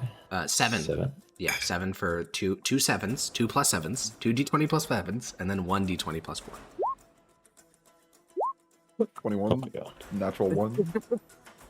Crit. That would be duality. No. The second and third miss. The first one hits. It hits for 1d4 plus 5. That's a damn good amount. That's pretty good. Yeah. Plus 5? Yeah, because Well, the is it- buff It's from plus 2 plus then plus 3. yeah. All right, 6 damage. I mean, it's not bad. All right, so Tashana made her save. Now it is If this guy has, actually no, he wants to. This stand here. Yep. Okay. He would not be able to do that. That would require a Right. dash. Oh yeah, we'll do that next turn. It's fine.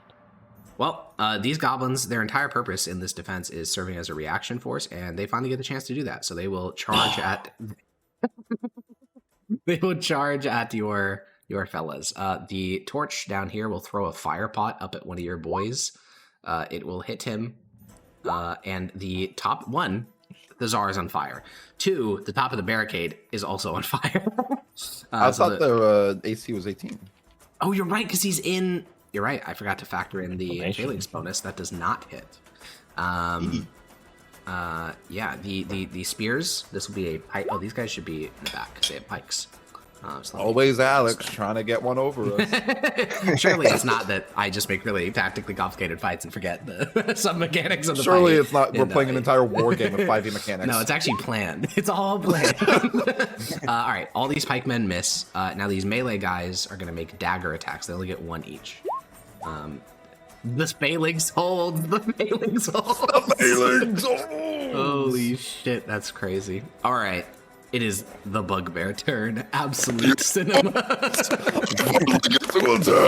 Yes, you do. Yes, you do. Will you give me an inspiration if I just like climb over and start hitting things? No, because As that's what you're a- gonna do anyways. I was gonna do that anyways. I have fucking like 10 HP. And all the other bugbears do too.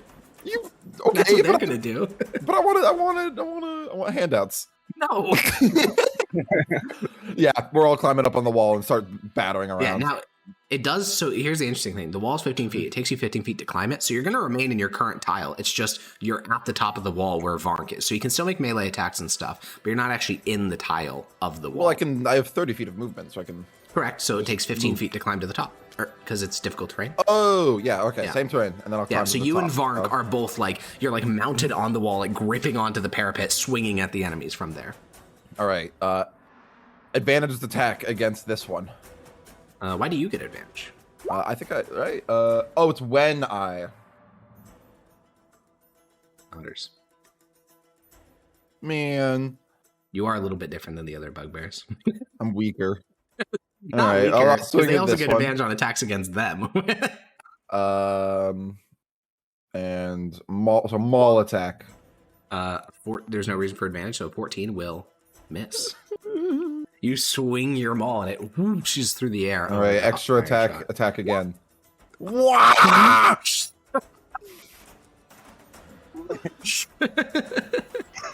Action surge. Okay, action surge. Fuck it, we ball.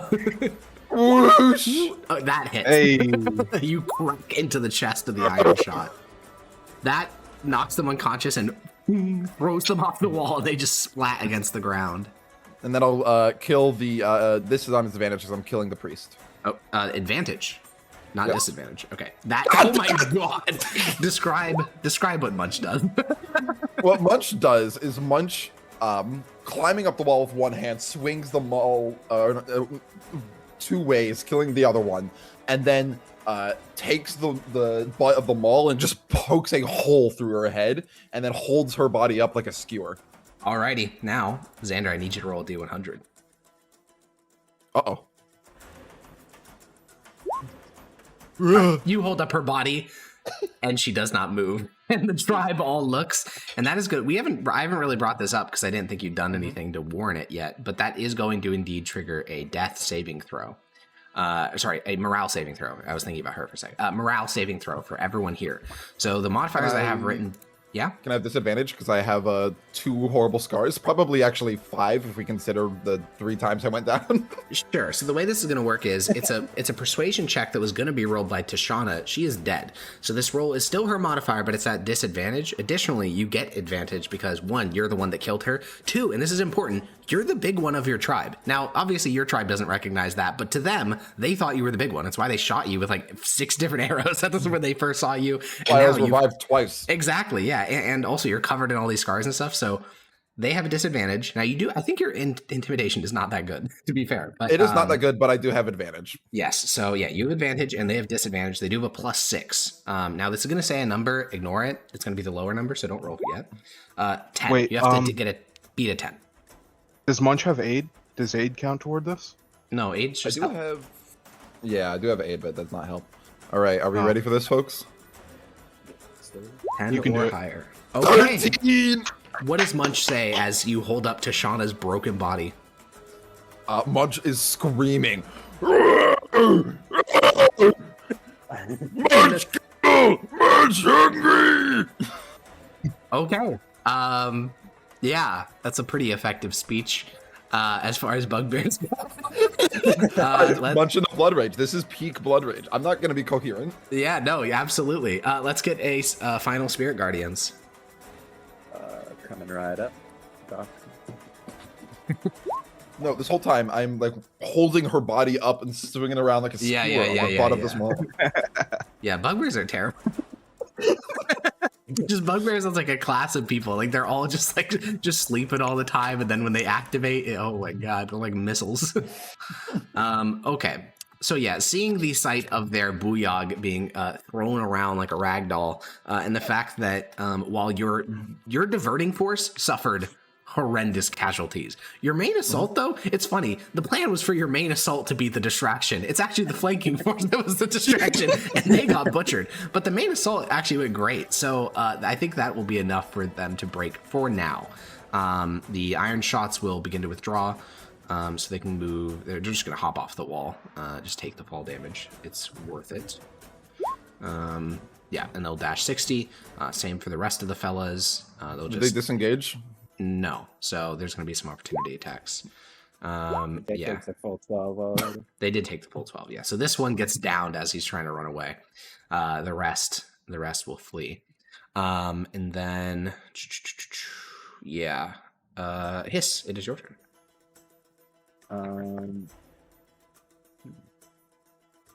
Hold on. Question about my channel divinity. Does it have to be around myself? It's up to you. It's either a 20-foot cone or a 10-foot radius. But it doesn't like have to be on me. I could do a radius somewhere else. No. The 10-foot radius is around you. Yeah. Okay.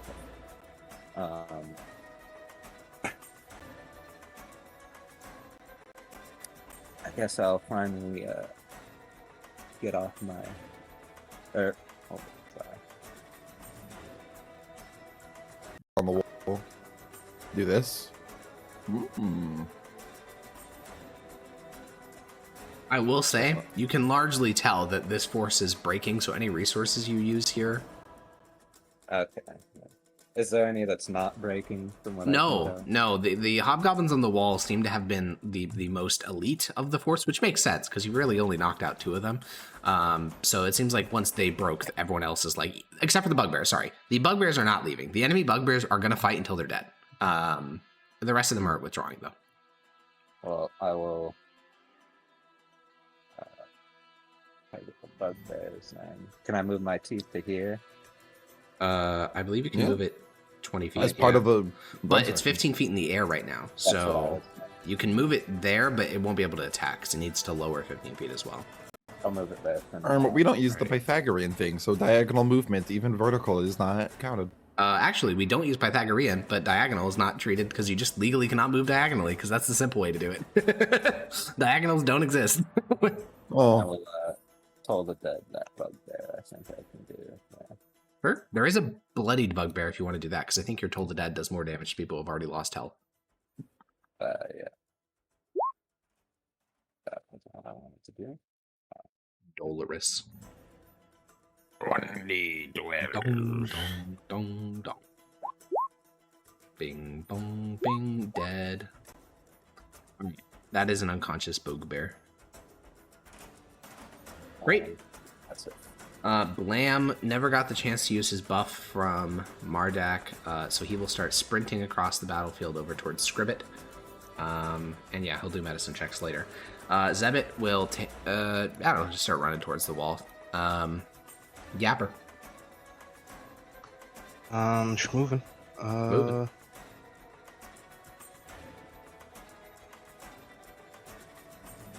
One, 2, 3, 4. 5. And then bonus action, sprint, Yep. get up the wall. Yeah, you scramble up the wall. You have to duck your head as like Tashana's body is like being like whirled around Munch's head, so you have to like duck underneath her body. I'll shoot this feller. Sure. Hit. Oh wait, is that advantage? No. Okay, then it misses. Fuck. Wait, why does it miss? Hobgoblin. Is it just AC? Yeah. Oh, the phalanx, yeah. Your phalanxes go both ways. Yeah, Wrath of Click will I mean, yeah, he'll basically just step past like these retreating bugbears because they're not sticking around, or retreating hobgoblins, and focus on the bugbears. So he'll swing twice at one of the standing bugbears. Hit and miss. Oh no, these are no, crits. still miss. Yeah, crits. You're right. Yeah, so it does 19. So it's blood haze. And then the whip priest next to him, Kovaron, the only other survivor of this flank attack, will swing as well, and they will down one of the bugbears together. Okay. Now it's the two remaining enemy bugbears. Both of them will charge to Rathaclick, and we're getting 2 advantage attacks against Rathaclick. Miss. God damn. All right, and the forces of the Slobmouths are withdrawing. All the hobgoblins are.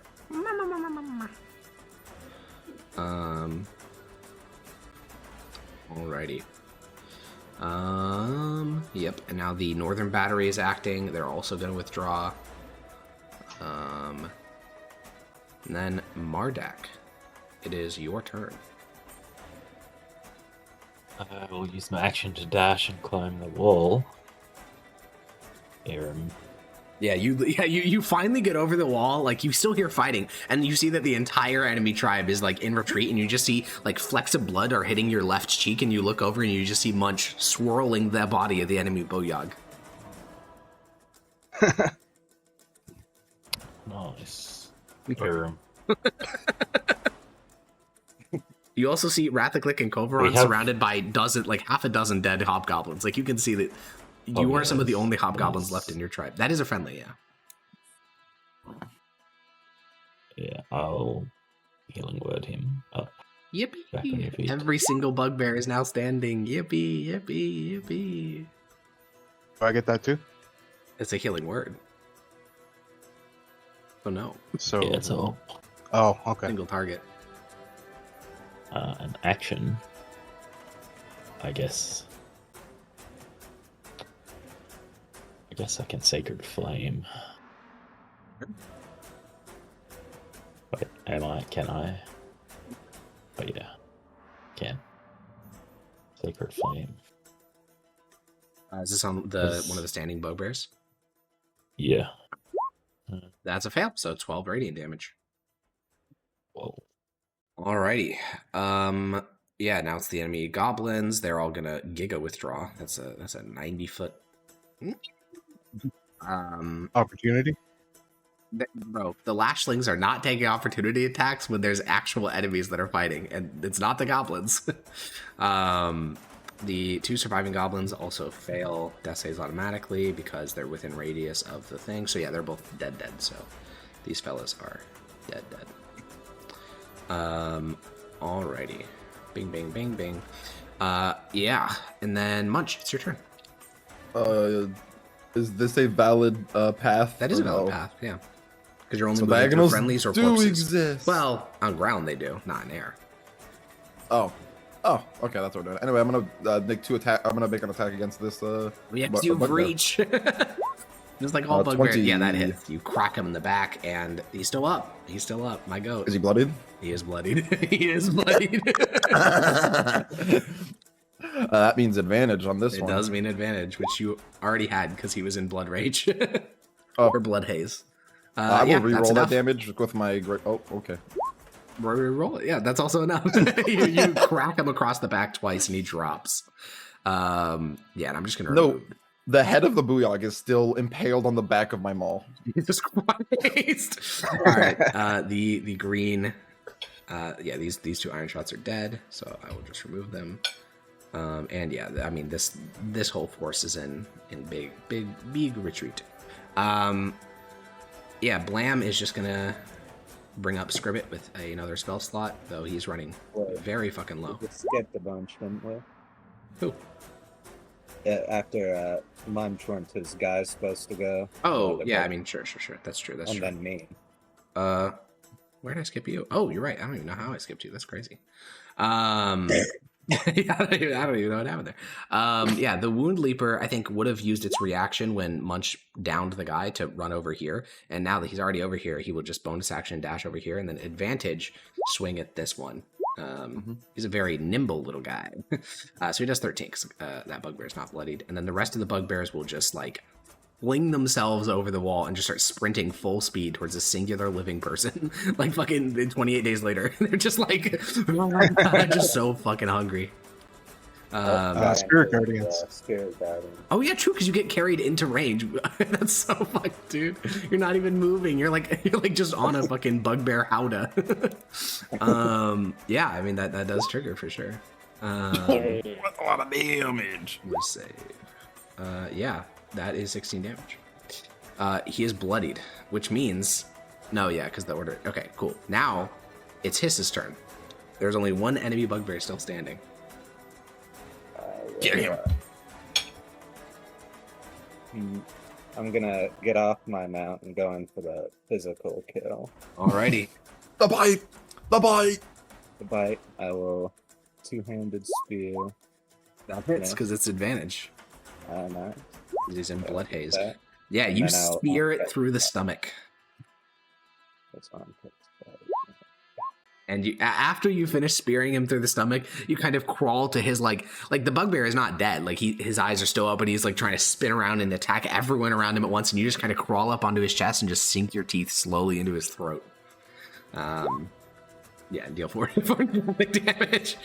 And yeah, it is over. The slob mouths will rapidly retreat. Probably not for good. Probably just to regroup. But the wounded that are left behind of theirs. What do you guys want to do with their bugbears? Collect the loot. So we're killing them? Bring everybody. Maybe we can imprison them and get them to join our tribe. Do you want to stabilize them? Because they are actively dying. Sure. Okay, cool. Then there were 4 bugbears that were still alive at the end there. So, yeah. Just go around and spare the dying then. I Sure. guess. Yeah, classic. Yeah, you spare the 4 bugbears. Your force So suffered. they'll still be unconscious. They just Yeah. die. Oh yeah, they're still unconscious for sure. Yeah, your force suffered pretty extreme casualties on the hobgoblin front, but literally 0 in the frontal I was assault. gonna say, like, overall, like, we only had like 5 dead, right? It's a lot more than 5. It's like 8. I Oh. think it's almost every single bugbear in your tribe. Or sorry, Those are- hobgoblin in your tribe. Those are hobgoblins, though. Who cares? Yeah, they love The cool getting their ones balls are still slapped. alive. Yeah. Yapper's gonna pour out what's left of his oil and light up the barricade. Yeah, it starts to burn very, very, very slowly. Because again, it's like 1% wood, 99% other stuff. It's also just constantly raining down here, isn't it? Also true. It's always wet, and wood is super rare because it's from the surface. So it will burn. It's just going to take a really, really long time. Yeah, and the bugbears are with Munch. They're just going to start feasting on the corpses. Yep. Yeah, there's basically nothing you can say to even remotely stop that behavior. They are so like out of their minds with like bloodlust that they're just eating. They're just eating. I'm gonna join in. I'm gonna go full native. I'm gonna try and Bugbear. I'm gonna try and save one of the goblin corpses for the mushrooms. But yeah, you can probably. They're looking for bigger prizes. So yeah, you can easily pull like a little. One, there's only 2 dead goblins, I think, in that whole fight. So yeah, you drag one of the little goblins up to the wall, but the rest of them are all just like feasting on the carcasses of hobgoblins and their friends and bugbears, just like everything. And the rest of the force crosses the wall. Unfortunately, this barricade's not very defensible from the slob mouth side. So if there is a counterattack, it's going to be a rough I one. was before they started consuming all the bodies. I was thinking we could at least like build kind of the bodies up around the stairs so they can't climb over them. But Unfortunately, Wait. not. unfortunately, Why don't we just leave? We did our mission. You could. You certainly could. what was that mission? Your mission was to seize the barricade and destroy the defenders. If you think you've Yeah. seized it, you're good to leave. It's seized. Sure. Just give the bugbears like 5-10 minutes to finish eating.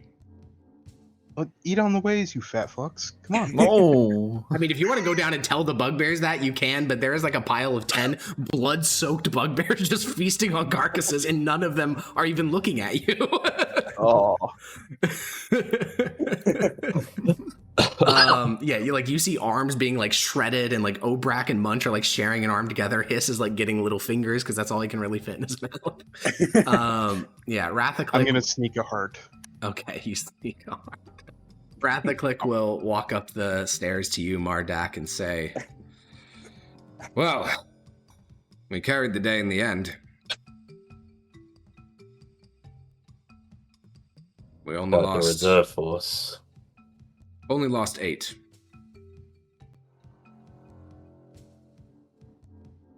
A small price to pay, all things considered.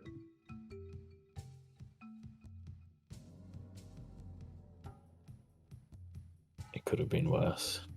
Well, Very it could nearly have. was worse. Obviously, the timing wasn't as would have been ideal. I think we took the brunt of it, but they died with Dominus on their lips.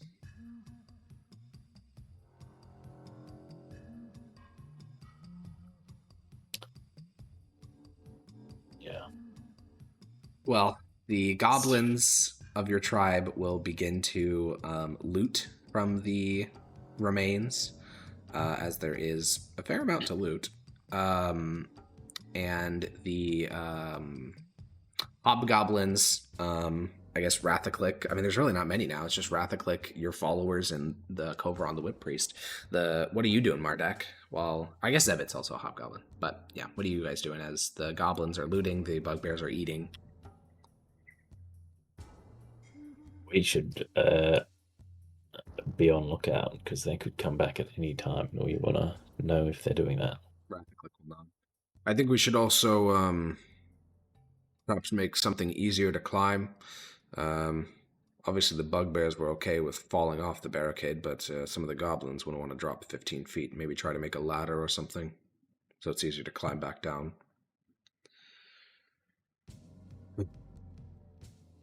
Can do that. Can we like rip up one of these, like this set of stairs over here, and try and? Yeah, build now a that the ramp or barricade something? is yours and you have like time, you can start like prying up like stone steps and like rotted furniture and like mushroom flesh. Essentially, like this is a crazy amalgam of all the building materials of the steep. You can basically start piling them onto the other side, and with 6 of you working together, or I guess 6 of you. 7 of you working together, you can start making like a ramp on the far side, so it'll be as quick to basically go down as it was to come up. You are absolutely certain this will be one of the first things that they destroy when they retake this barricade, but you don't really care about that because it's your way out. As for Yapper, what are you up to? I think I know what everyone else is kind of doing. Looting the booyog. Sure. I actually think the booyog would be the one that I offer to the mushrooms. Okay, sure. She's not a goblin, but Oh, isn't she? no, she's a hobgoblin. Oh, well, you know what? More meat, more better. Interesting. Sure. Yeah. Yeah, the Booyog has no special items. She's just I mean, she has her arcane focus or whatever, but that's not super special. Yeah. But yeah, you can do that. And I mean, you can't drag her body. You're going to need one of the bugbears to help you, or hobgoblins, but I'll get a hob to help me. sure. Not a fucking...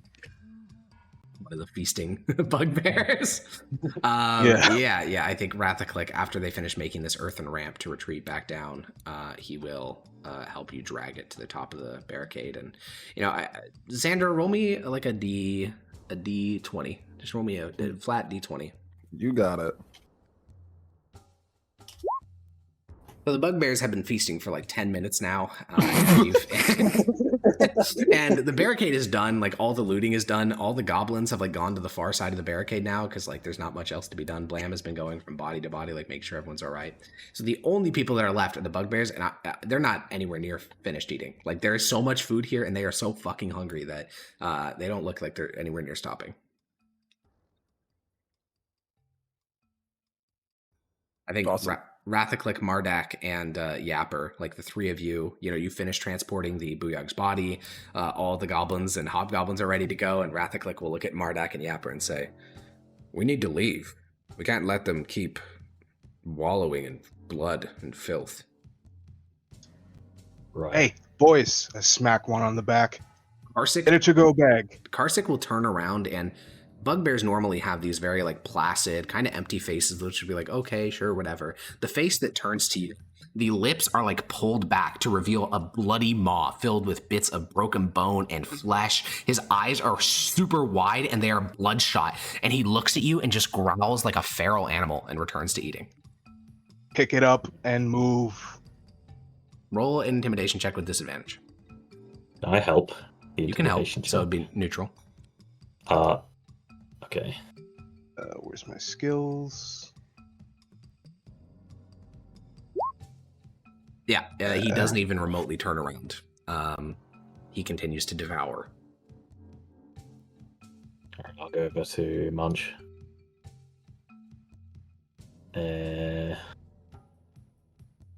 And I will use... Ooh.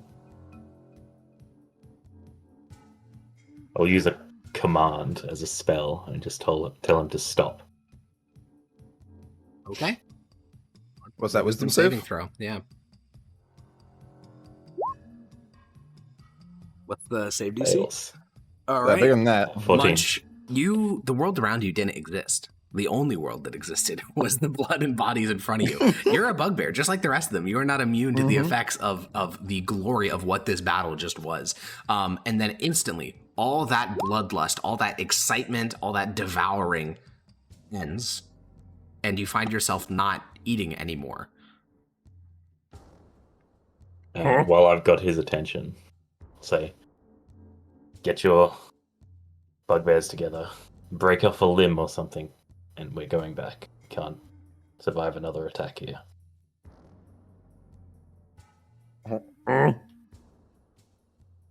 You stand up, Munch, and look around, and all of them are like, with the exception of Hiss, because Hiss isn't, like, while he is going native, Hiss is not a bugbear, so Hiss can retain his sanity. The rest of them, though, are completely in, like, the blood haze. They are lost. Mm-hmm. I don't know if that's gonna be possible. It's going to be possible because either they come with us or we knock them out and drag them back. You're going to have to assert some kind of dominance here. I'm not dominus. I like grass. Much like grass. But you are the big one. Munch, guess try. I'll go up to probably like Gorn, Yeah. Yeah, the fat one. the fat one. Yeah. Yeah. If he's talking to them, I'll use Thaumaturgy on him to kind of make him look big and strong and swell his muscles up. Okay.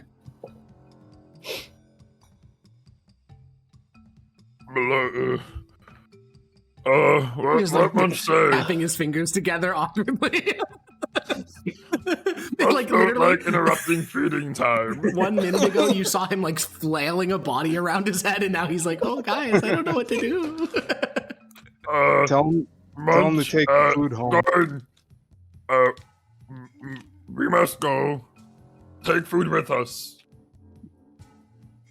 Well, intimidation give check at Gorn a- disadvantage. That was the laziest attempt I've ever seen. It was not meant to be like anything. I was just like kind of like doing it to please. you don't even Marduk. need to roll. Technically, it's normal because horrible scars. Yeah, I mean, you don't even need to roll. Like, that was such a half-hearted, like... Yeah. yeah. Not a single one of them looks up, except for his, but... Yeah, I'm starting to enter like a food coma. At Oh, this yeah, dude, point. My imagine body you put can't so much handle food it. in your little body. I think Gorn will hand you, like, there is this, like, tribal instinct, even when they are in the blood haze, and Gorn will, like, try to shove, like, 3 fingers towards your mouth, Hiss. I'm gonna like gag on them a little bit, but try and eat them. It'd be rude to say no. Yeah. Yeah, Munch, you glance back, and, I mean, you did the thing. I throw up a little bit. No! Oh, no. You see wait. Hiss just holding his like distended belly, just Right, you know what? They're not going to listen to me. I'm going to approach the nearest one and smack it over the head. Okay. Roll a strength check. Wait, I made a better one. A strength check. Yeah. Not a weapon attack. You can make a weapon attack if you want to use a whip or something. I have a quarterstaff. I was just going to Sure. smack it over the head with Yeah, my yeah, sword. yeah, That's feel my free. weapon. I use. Yeah, roll damage. All right, you smack Karsic on the head, and you're not used to interacting with bugbears in this way, so you're not sure if you're about to get like your throat torn out or he's about to respect you. So you just kind of look at him, and then after like a second or two, his head lifts to look at you, and he slowly nods, and he looks at the bloodied, like like he has eaten so much. He's eaten like 3/4 of a hobgoblin. Like that's like 30,000 calories. Like he has eaten so much food, and he looks around and sees Munch as the only other person that's like standing up, and he'll say, "Ugh, good feast." Yes, but now we must go. Yes. And Karsic will walk over to you, Munch, and he will grab Varnk by like the scruff of his neck, basically, and just like pull his head back. And this is what bugbear mothers do with their children. So Yeah. you just start walking around, grabbing the scruff of each of the bugbears' necks, pulling them back. Just doing it. And for you, it's very casual. Like you kind of knew, like.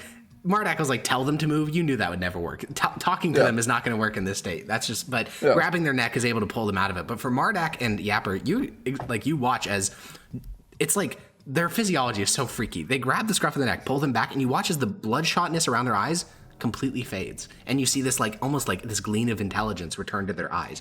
It's like a feral beast turning back into a human. It's very freaky. And one by one, the bugbears will stretch and yawn, and all of them return to that like lethargic, like lazy state. And Gorn will kind of pick you up, hiss, and like put you on his shoulder and just pat your fat belly, like you're just filled belly. And after about like less than 30 seconds, all the bugbears are standing, just coated in blood. All right, pick up the feast. We'll eat more later.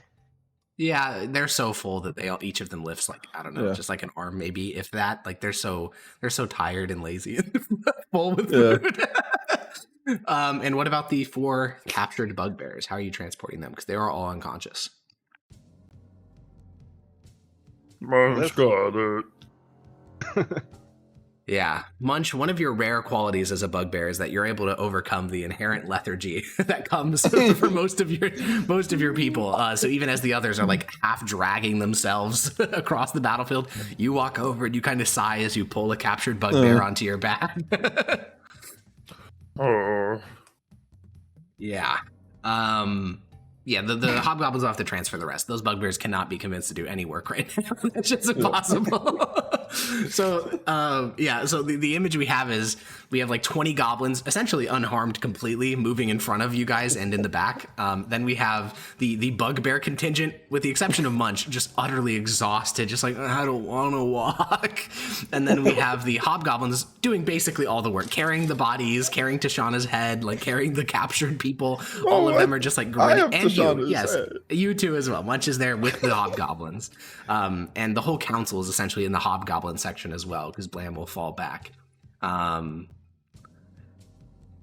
Do we say anything as we are doing our slow march back to the Black Tip territory?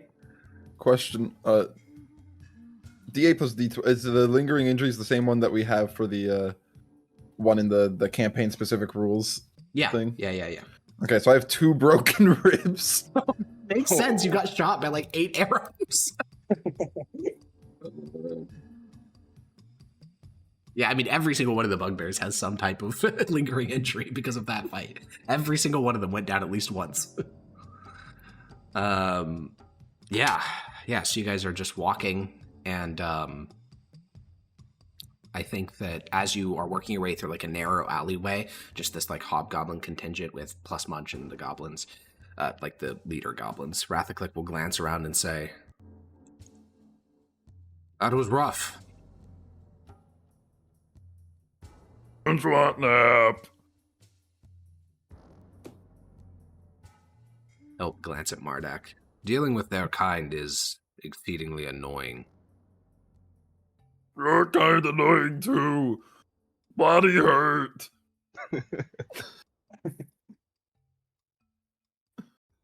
Time for feasting, and it's not in the middle of a battlefield. I don't know why they don't understand this. The slobmouths had organized themselves quicker, we would have been overrun. The bugbears would have been shot to death while feasting, and the goblins are less than useless, and we had no hobgoblins left to absorb more arrows.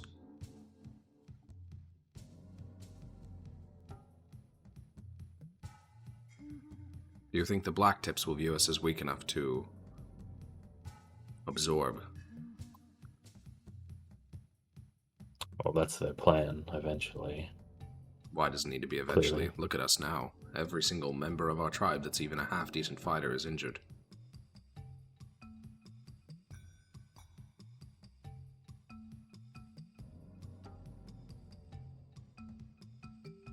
Don't know. They could try.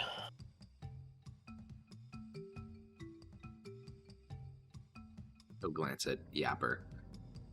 Do the visions show anything of what's to come regarding the aftermath? I'm just praying for the fall that the gods predicted sooner than later. Fall? The coughs, the candles, and then the archways will soon crumble. I don't know what exactly it means, but pray it's our salvation. But I do have 2 other plans that may get us out of here. Well, One I was thinking. Oh yeah.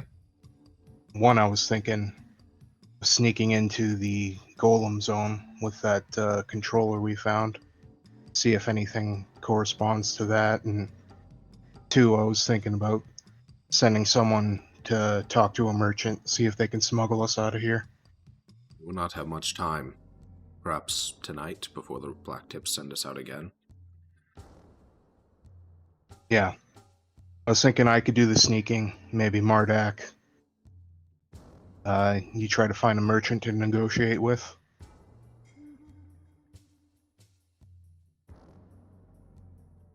I was thinking perhaps we could pose as their bodyguards and maybe get a disguise, say that we're from the Confederation. There are many of us. Do merchants employ such numbers? I don't see why not. The odd stairs were quite dangerous.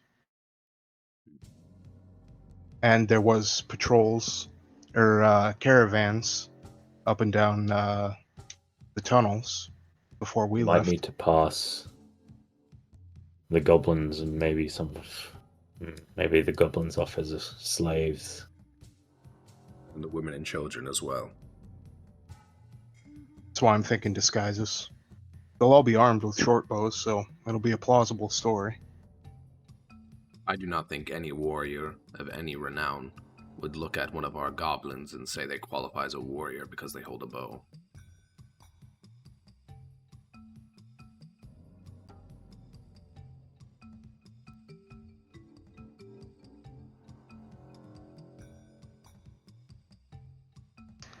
Yeah, you're not wrong, but I don't have any other thoughts. Well, the walk back to your complex in Blacktip's territory is very different vibes-wise for the different groups. The goblins are incredibly relieved because they suffered literally no losses. The bugbears are kind of happy, but not really. Like, they're just tired. Honestly, they don't have much emotions about what happened other than exhaustion.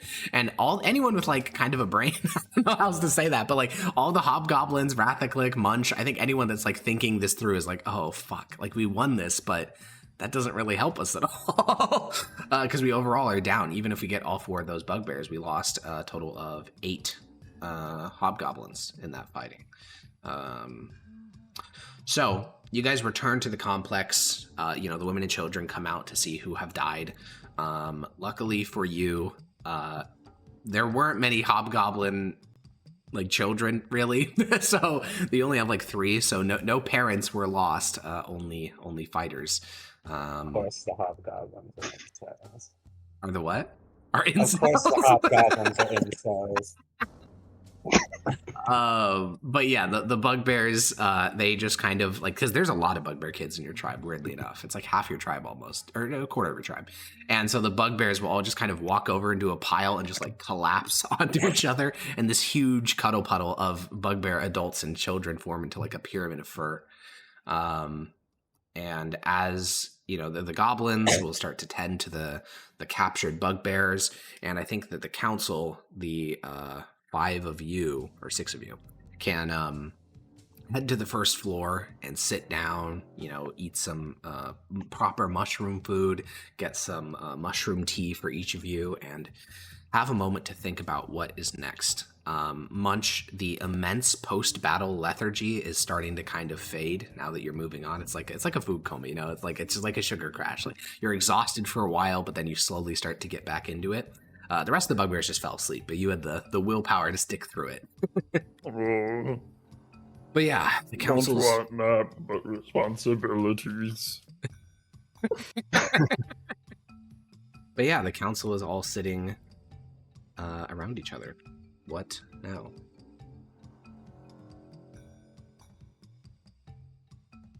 We can't go on another one of those.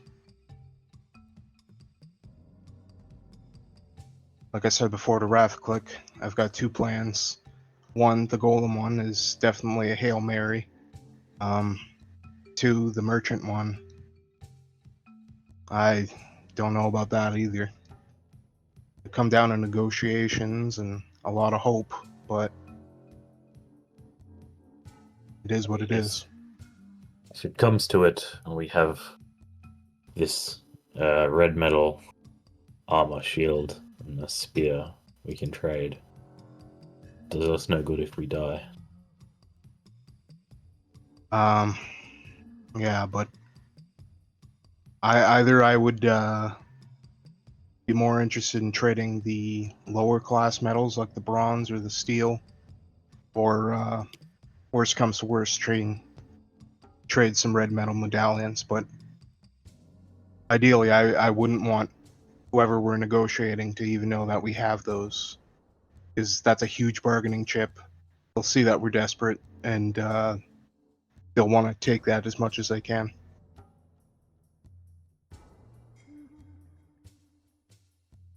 And there's no guarantee we won't even be fucked over like we were in the warehouse.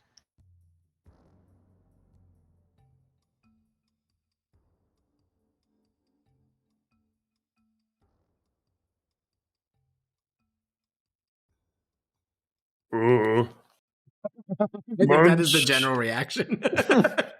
Munch. Want something different.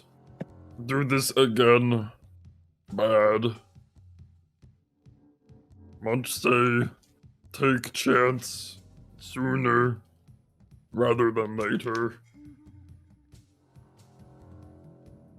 I was thinking we should try and purchase some Climb. knowledge.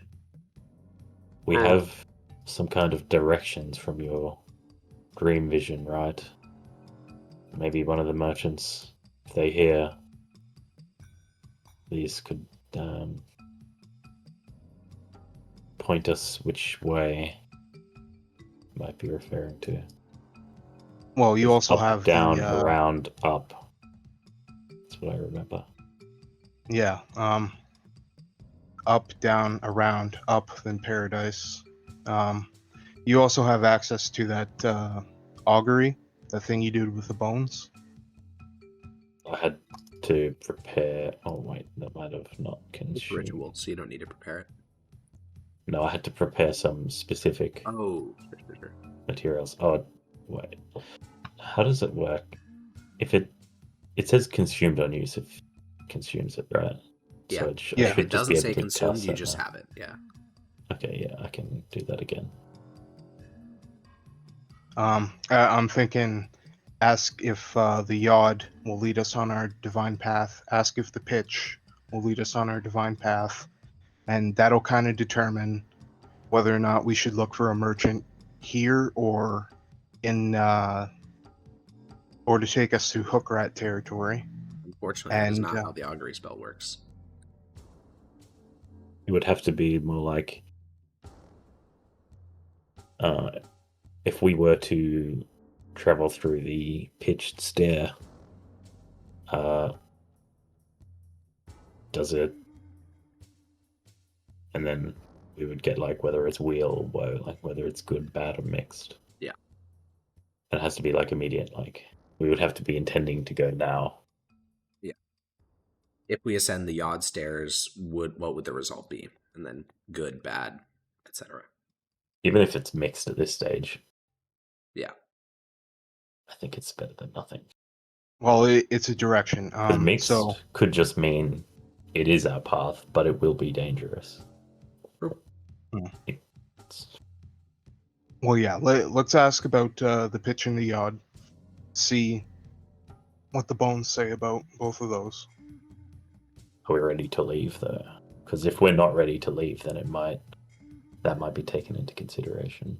Maybe I think we Lick should will rest kind of first. speak up. I do think we are ready to leave.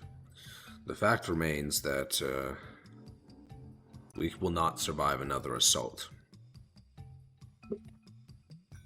Okay, I'm gonna start working on this ritual while you guys do some stuff.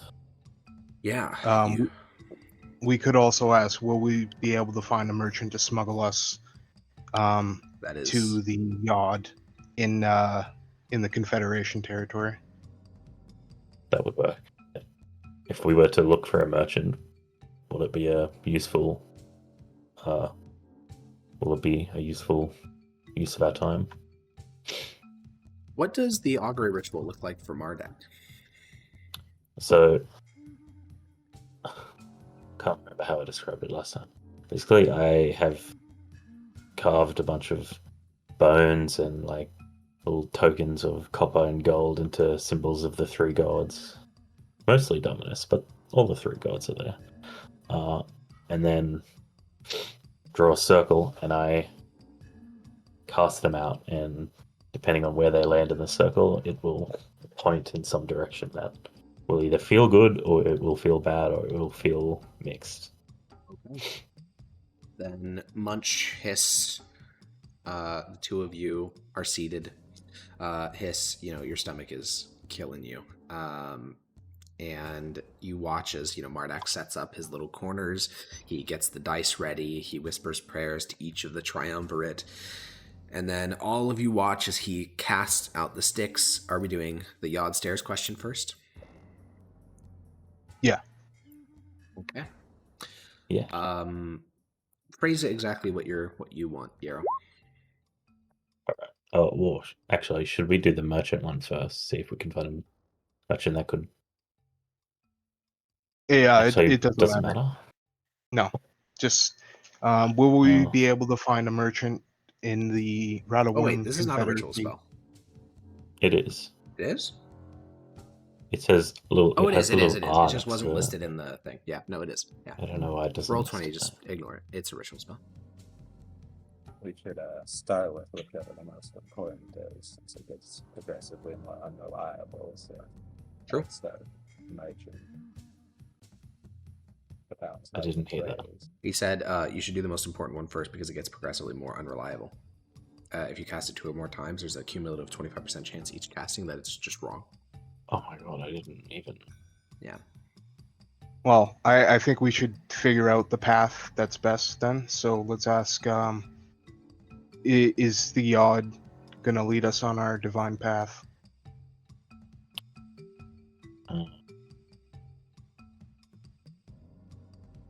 Yeah, I think that's a good question. Okay. Much like that one. You cast the stones. The stick representing Anket points towards Wheel. The stick representing Grosh points towards Wheel and Woe. And the stick representing Dominus, the only one you actually care about, because he's your patron, points towards Woe. Well, what does that mean? Could be that the other gods are fucking with you. Or it could be, I don't know. It's mixed results. Well, no, the Dominus one is very clearly Woe. It's just he has 3 little sticks, and the sticks are mixed results, yeah. The gods seem to disagree. Why would they disagree, though?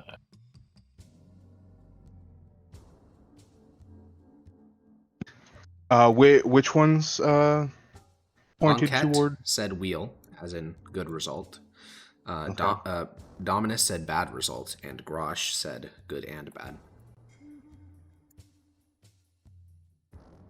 If I had to guess, Enquete would be favoring some sort of subversive plan.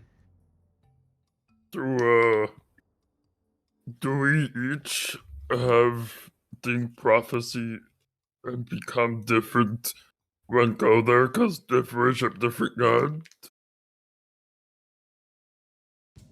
Nation Oh. nonsense. Okay, Munch tired. What was that, Jackson? You know? You're very quiet. I said divination is nonsense. Ankhet is probably fucking with you. I was going to say, we do have 2 other clerics. I can hand them the materials and they can ritual cast it because it doesn't need to be prepared for a ritual. It's true. It's true. So we don't have that 25% chance of goofing. It's true. Or we could just trust that the yod is tenuous at best. Might as well ask the other one, see if it's better. Yeah, Sure. let's ask about the pitched.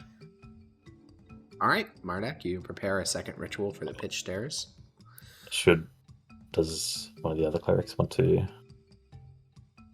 I will Guess not it's be with- because I think divination is bad and nonsense. So I think Blam would do it. I don't remember Blam ever voicing that any problems with divination. Except for against Dominus's. Yeah, I think he's just gonna ignore Dominus' stick. Yeah. Well, I'll hand the materials over to Blam. Alrighty. Blam will, prepare himself. He'll dance in a little circle. He'll speak prayers to Enquete, to Garrosh, and he will cast the sticks. And the sticks land. Dominus, wheel. Enquete, wheel. Garrosh, wheel and woe. That's Okay, way better. that's a lot better, yeah. Okay, so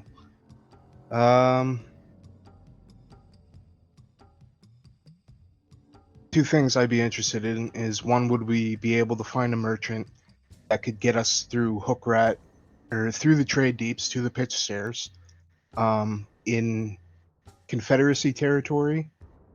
I think that would be the most safe for us right now.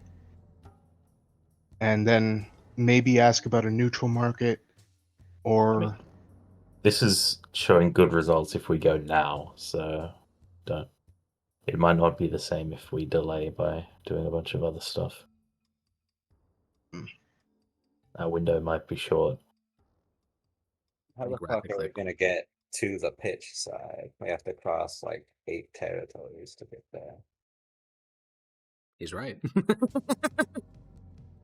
Depending on the route you take, it could be a lot more than 8. Ingrathiclick will say, if Grosh says wheel and woe for both, perhaps it could be the god's bloodlust drowning out his good sense.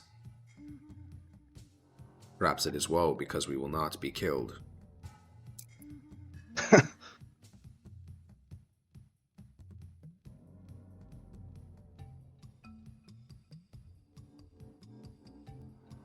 I don't know. I don't know Grosh that well. Nor does Rathaclick. so. Yeah, I don't know the fucking will of the gods. So the path that we were just at was like we were charging a barricade through this path. Yeah. Yep. And yeah. Oh, that's rough. And we don't have information about what's through, like, around here.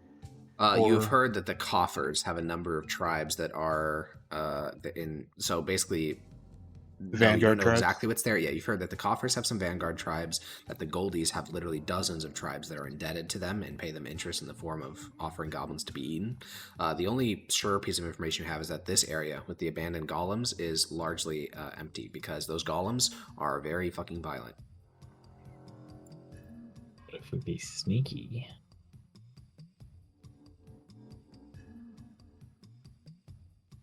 Sneaky Marduk with disadvantage. So on it was the stealth checks. pitched stair that was 2 wheels and a wheel and wire, right? Yeah.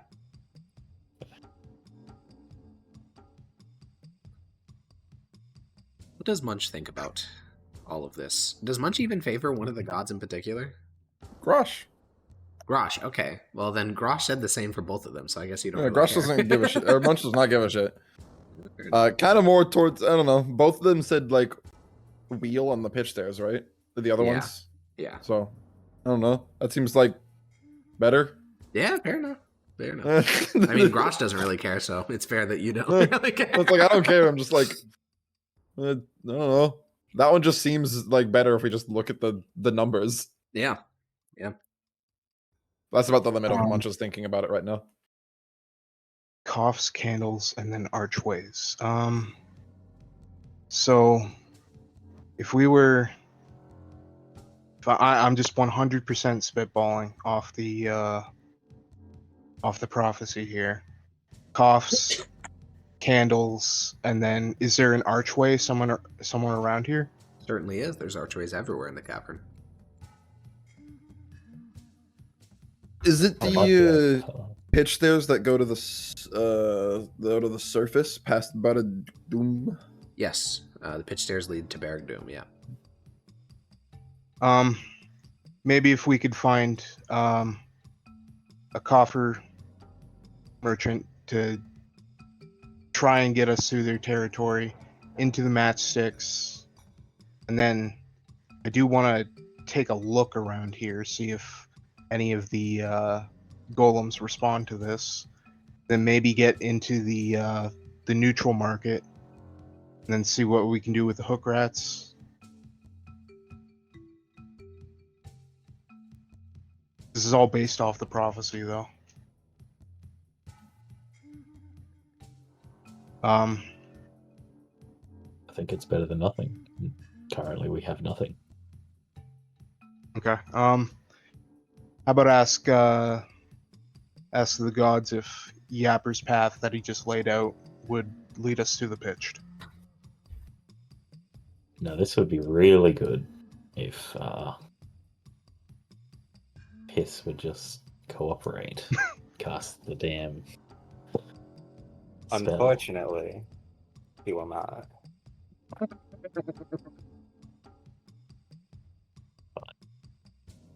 I'm an unket worshipper. I believe in chance, gambling. Based. This is a little bit gambling. It could fail. There's a 25% chance. Did- Yeah, but not does if he does it. Does his carry around his bottle of hooch?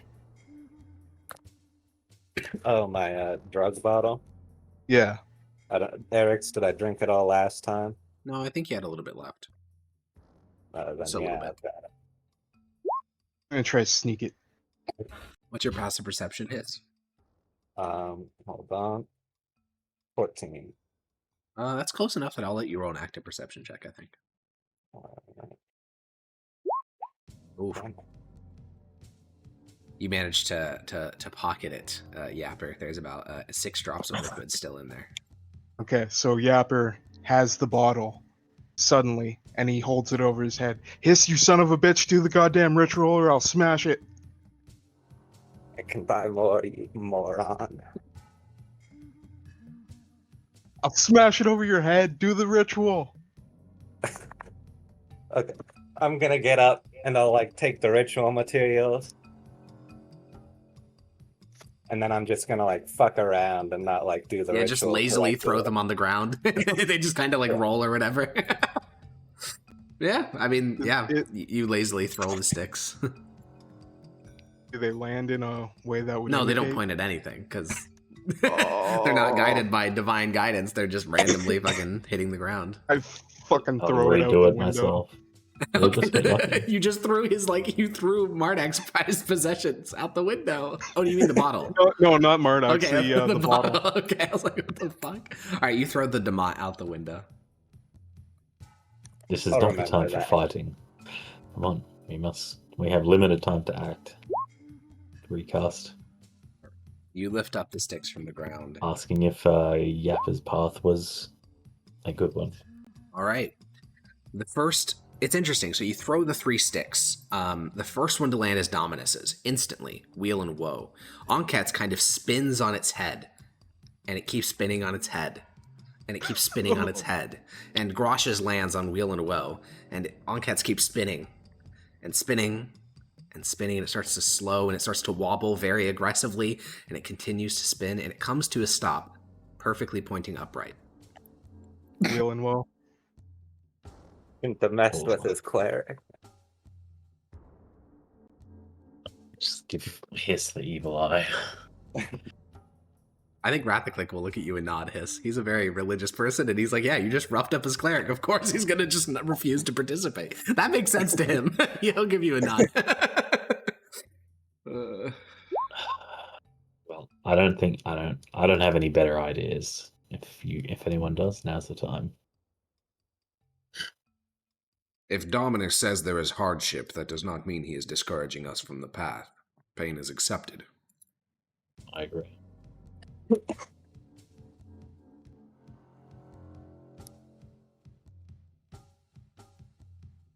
Then we must act.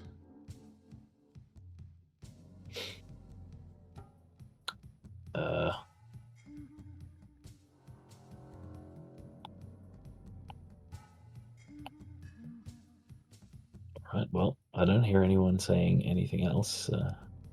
Munch don't care. Grosh don't care, so Munch don't care.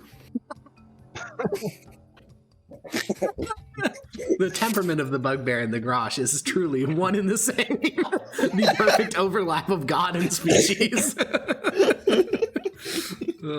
Think about it much. We're going to new places. There'll be new things to eat and graft and... Wasn't that true either stair? But this one, I don't know. We're going. I'm gonna start packing up. Sure. Yeah. Okay. Yeah, Rathaclick will, I think as you do that, Rathaclick will say, I assume Raka and the other Blacktips will come soon to check in on our strength before they let us sleep for the night.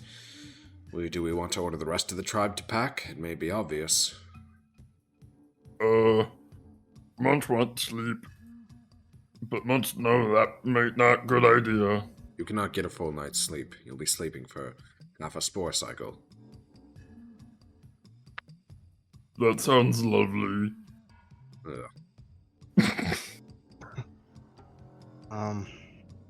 He's mostly looking at Mardak, to be honest.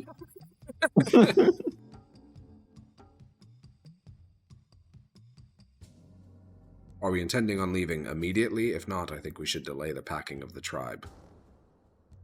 I was thinking immediately, what reason do we have to stay? Raka if be there is here. Mardak, one more question for the gods. Will I be able to find the golem that corresponds to that controller in the trade deep? Each of these takes like 10 minutes to cast, so... It's true. Well, I want to know if that plan is even worth pursuing before I set my hopes on it. Okay. If Mardak does this, there's a 50% cumulative chance of failure. And a 100% chance of Anket. Real shit. Yeah, can we do this later? Or... Fine. When does that failure thing reset? I think it's a long rest. Yeah, long rest. Jeez. So you guys begin to pack, and I think, something that's noticeable, I guess it would probably be Yapper and Hiss who noticed this. I think Mardak and Rathaclick are busy packing the tribe and Munch is sleeping. Hiss and Yapper, you realize that the Blacktips have always come in to check in on you right after your assaults, because obviously they want to see what your strength is to see if it's time to integrate you. It's been almost 30 minutes of you fucking around with augury and of the tribe packing to leave. No Blacktips have come. In fact, the neighborhood around your complex, which is usually very busy, there's still goblins, of course. This is not an abandoned place by any means, but there are far less of them. There's like 1 or 2 goblins out in the street instead of the dozens you're used to. The Blacktips are doing something with the majority of their tribe right now. Maybe Perfect time to leave. Certainly could be. Perfect time to go. Yeah. All right, then you guys pack very quickly. I think, Yapper, you don't really have much to pack, so while everyone else is doing that and like Blam is seeing to the spore crate and all that stuff, you're out in the street in front of the complex just so you can like give a warning that the black tips are coming if they return. And you see a goblin that is fully naked running down the street. You're not sure whether that's because the tribe they belong to or this is just a weird goblin. And he spots you and he'll say, "You there! Do you know where Chief Gazul is?" Why? We need him. Who's attacking? Red warriors from the lower deeps. The whole Confederation is fighting. Oh, fuck. Yeah, he's in fuck off land. I'm gonna bless you. And he'll sprint down the street. And, yeah, you finish packing. The bugbears are so unbelievably upset. Not in like a they're gonna attack you type of way, but like in their pouting type of way.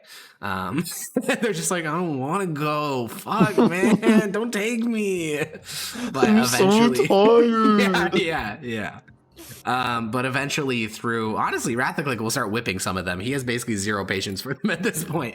And the bugbears will slowly grab some by scuffs and you start grabbing the cuffs of their collars, and eventually your whole tribe, numbering I think like 50 or something, starts to work its way through Blacktip territory. And this battle is big. You can't hear it, like it's way too far away for anything like that, but you're just walking through Blacktip territory. And like, for example, when Raka went on her raid while you guys were attacking the Ugus, she took like some troops, but most of the buildings were still inhabited. I'd say 3/4 of the Blacktip buildings are abandoned right now. Like you can see buildings that were previously armories. The steel doors are open. The inside is empty. They have taken everything. Whatever force is assailing the Confederacy is big enough that even Vanguard tribes have been pulled back in full. And this must have happened while you guys were out at the barricade or during your walk back or something like that. And totally unaccosted, you can travel through Blacktip territory, travel through some other minor tribes of the Confederacy, and when you reach that edge of the territory, which is where previously there is kind of like a checkpoint, there is a single old-ass hobgoblin, like 65-year-old hobgoblin, white-ass hair. He's the only one guarding this this archway into the Confederacy, and he'll just kind of lazily wave at you guys as you approach. Can we just shoot this fucker? Just walk past. Or talk to him because he waved. Talking is dumb. Hi. You know I think Rathaclick, as you lift his sword, as you lift your crossbow, he'll put his hand on his glaive and say, "Keep your hands to yourself, you vile little creature."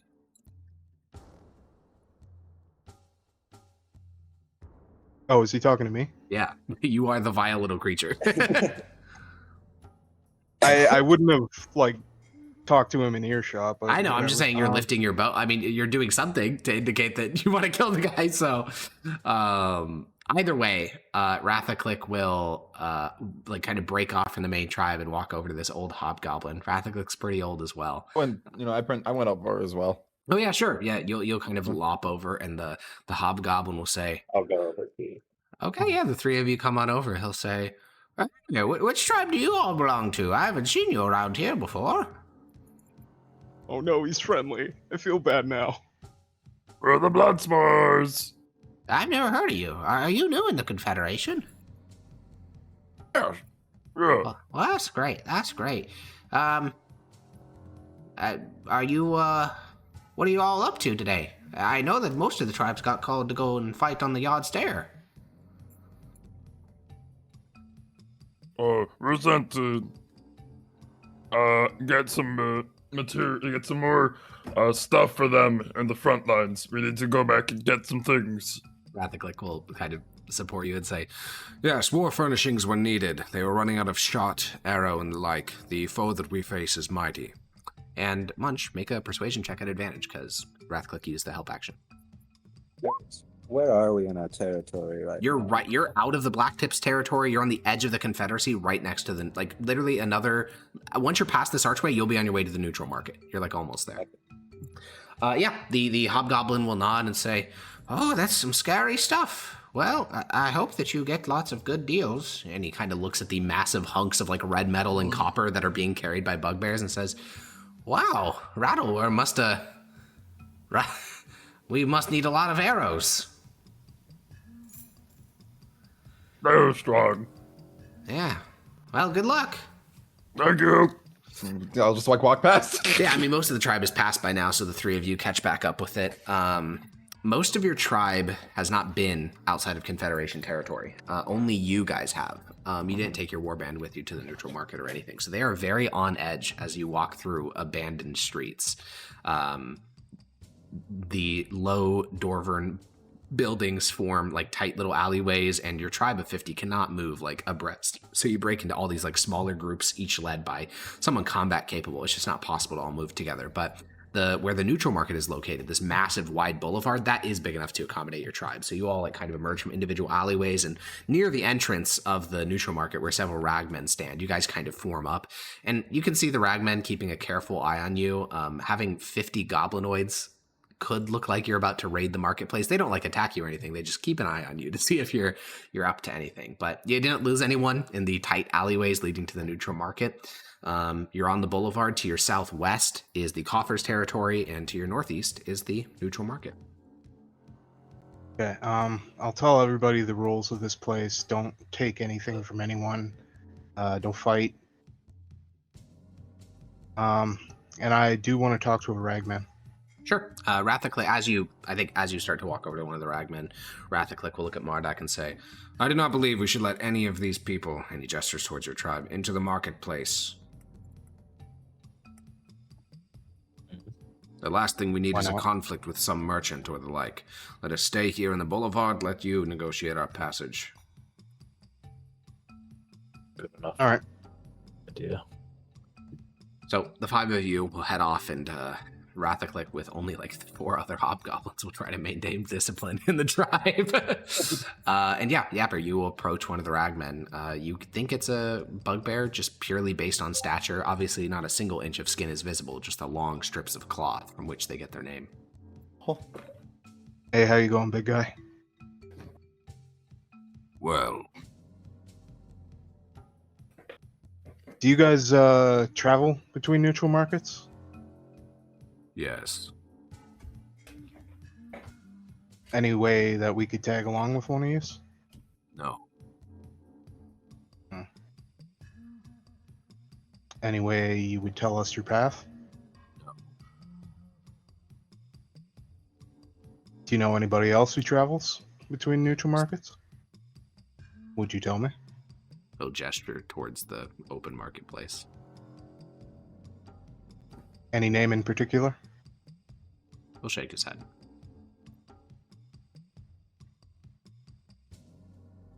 Any name in particular if I were to give you a donation?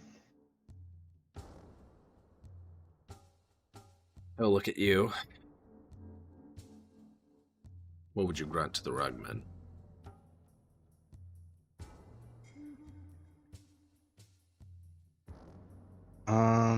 Do we have any copper left? Let me see. Yeah, we should have lots of copper chits. Certainly you do. Would 500 copper chips chits satisfy you?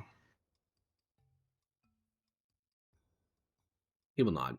And he'll gesture towards one of the other ragmen with him. That ragman will approach, clearly a goblin. And he will set down his heavy cudgel, and he'll pick up, because you don't have bags for these copper chips. You're just fucking handing him like a pile of copper. And he'll gesture, he'll speak to the little goblin, and the goblin ragman, and he'll say, "Take them to the Quaggoth dealer from the Hook Rats." And the little goblin will kind of throw his cudgel onto his shoulder and start walking off into the neutral marketplace. Will he try to enslave us? The bugbear will shrug. Very well. Thank you for your time. Have a good day. They'll take that donation somewhere. And yeah, the little goblin will start to walk off in the direction of the Quaggoth trader. Are you following? Oh, yeah. Alright. The 5 of you, or I guess 4 of you, Marduk, Munchin, Hiss, and the Yapper, follow this goblin ragman through the incredible density of the neutral marketplace.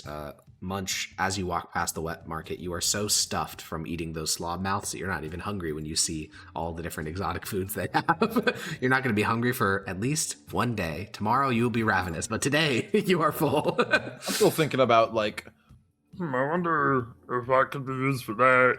like look at their body part and like see if which parts I can like graft onto different parts of my body. Yeah, unfortunately, the offering is pretty similar to the last time you were here. Yeah, no, I'm just. But yeah. Hobby. You're doing the math. You're doing the math. Little We hobby. pass the Yeah. Damat dealer. You do pass the Demont dealer. I'm getting more Damat. I fucking wrestle him away from it. That's his strength. I'm not. Yeah. Urgh! That's Get his away. strength. Yeah, as you push your way past him, and one of the ragmen, like the ragman that's been guiding you, kind of glances back because that got almost close to a physical confrontation. And as you worm your way over to the Demont stall, and he says, "Back so soon." Yeah. But wait, did he take anything to barter? I have my gear charms still. Damn it. I don't know how many of those are left there. What charms? Oh, it's the gears I had taken out of the little crab thing back when I. Oh, there are tons of those. Oh wait, no, the gears. I think all the gears are used up. You have the medallions, the Yeah. red metal medallions, though. No, do not be spending those.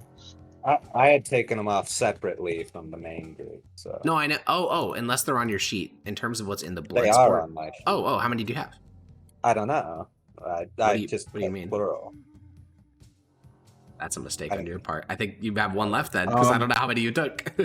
No, you paid 1 for the Demont, Yeah. and there was 20. So Okay. you should have 19. Then yeah. How many bottles of Demont would you like to get? I will get 2, and I'll keep 1 hidden. You buy 2. Cost you 2 gear charms. Impossible to shake the thrill of capitalism from the goblin mind. Yeah, even if you remove all sense of like currency, a central bank, essentially any method of central organization, they still discover it. God, All right. Well, yeah. You after he does his little Demont deal, you guys continue to follow the ragman. You didn't realize how big the neutral market was. Like last time you were here, you kind of dipped your toes in it. Like you looked for guns, you looked for food, you looked for pretty normal stuff. But there's like slave dealers, there's livestock dealers, there's like there's just so much, and it's not all like on the central boulevard. Some of it sprawls into nearby areas, and the ragman clearly cannot actually like manage this whole thing. Like there's only one ragman for every 30 like dealers and customers, but the kind of aura of fear that pervades the market, because the penalty is death for any like minor infraction. So it's just this aura of fear that kind of permeates the market and keeps business functioning at all. And eventually you head down a corridor and you like, or more an alleyway, and then it opens up into what was previously like a courtyard between multiple dwarvish buildings, but has now been turned into a corral. Inside you see almost a dozen quaggoths of different sizes. There's some blue ones, there's some brown ones. This 2 are pretty big, the rest are pretty small. And there is a whole like animal husbandry staff, and then there is the merchant himself, and he is a quintessential hook rat. He looks a lot like the hook rats you guys dealt with in the Middle Deeps. He has kind of like banded like a rope armor, essentially. It's not actually armor, it's more like aesthetic. He has hooks like hanging from his shoulders that he could use, like take off his shoulders and use that rope for like hook weaponry. He has various like bolas and like ranged weaponry at his waist, and he has like this garment of cloth kind of draped over his chest. He looks, pretty fancy. And as the 4 of you like approach towards him, he is currently like stroking the muzzle of one of the quaggoths, and the ragmen who guided you guys here will just kind of walk off. Good day. We seek passage to the neutral market by the hook rats. Oh, glance We back. were told that you could help. Oh. I don't usually take hanger-ons, but I was going to head out soon. Heard there's violence on this side of the deep. There is. And word to the wise, you'd be best as far away from it as possible. What are you offering? How about 800 chits? No. For just the 4 of you, 800 chits? No. We'll be going through Coffin's territory, Matchsticks, Goldies. These are dangerous areas. It's only by extensive context that I can get through. If I'm trying to bring along 4 strangers, that's going to be more than 800 chips. Give me a price per person. I can't give you a price per person. I need to know what you have. If all you have is 800 chips, then you can run along. We have much more than that. Well, then give me a reasonable offer. Like I said, we'll be having to bribe chiefs through the coffers, matchsticks, and goldies. The goldies want gold, so if you have any gold, that could go a long way. This isn't a problem solvable by copper chips.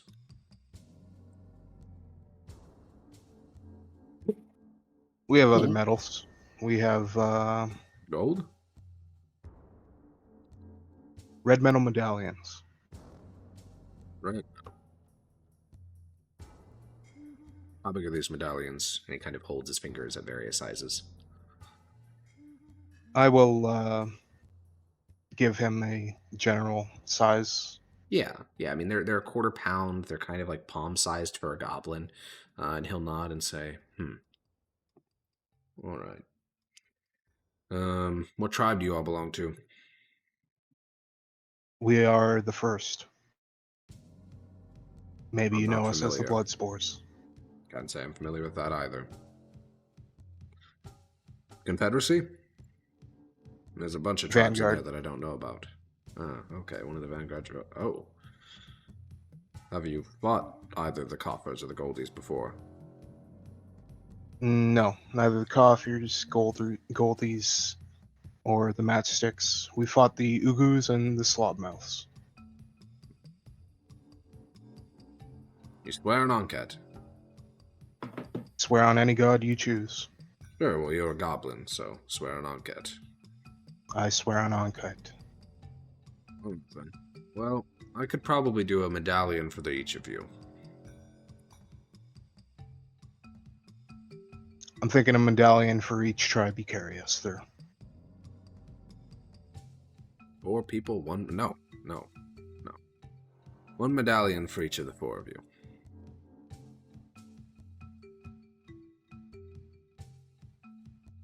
There's going to be much more than 4.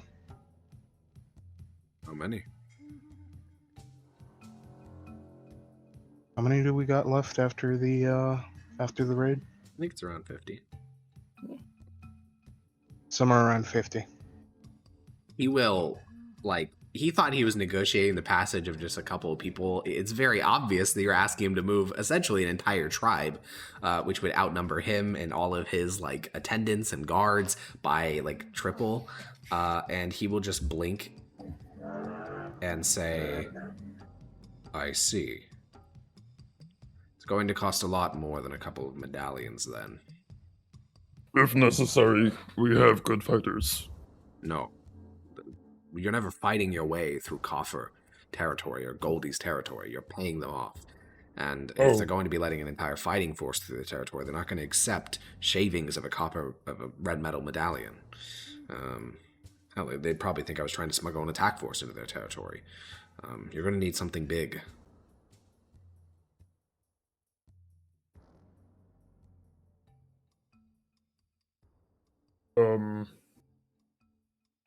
Is there any hotels in the market? Hotels? No. Yeah. Is this something? And I'll pull out the golem core of Stovebelly. He doesn't recognize it. So he'll just shrug and say, what is it? Golem core of a golem called Stovebelly we retrieved What's from a the middle. golem core? You know those 5 big machines out in the wasteland? Sure, I know what a golem is. It's what powers operates. it, think. Can you do anything with it? I don't know. Yeah, if you're skilled enough, maybe the Boyle Sons. I don't deal with the Boyle sons. Well, you Most of presumably us know can tribes who useful. do. Yeah, I do, and they're in the Confederacy, which, according to both your and my information, is currently undergoing some sort of fight over there. And it's not going to help me bribe the coffers of the Goldies, because I know they can't do anything with it.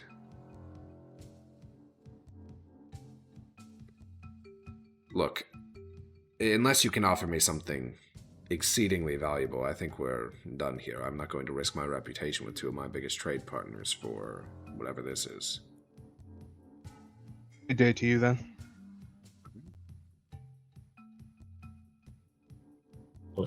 Wait, hold on. Give us a minute to confer.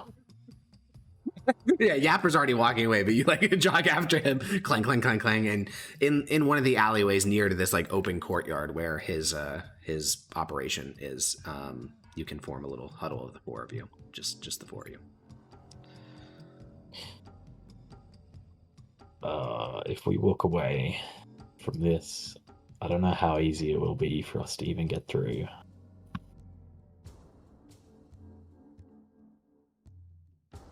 We can't fight our way through. Our strongest members are on the last legs. And most of the tribe are not fighters. We're going to have to bribe our way through, and it's going to be expensive. Maybe we can convince this guy that it's in his best interest to come with us and leave. I think the cost is not from him mostly. I think it's going to be from the bribes we have to pay to get through the Coffers territory and the Goldies territory. And I don't see another way around that, because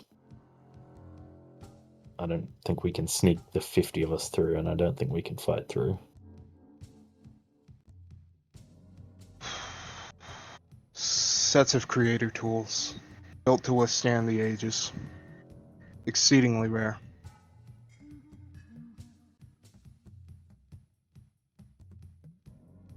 I'll pull out some of the what did I name them as? They're craftsman's kits, I think. I'll demonstrate the uses of the lighter and the calipers and the compasses and all that.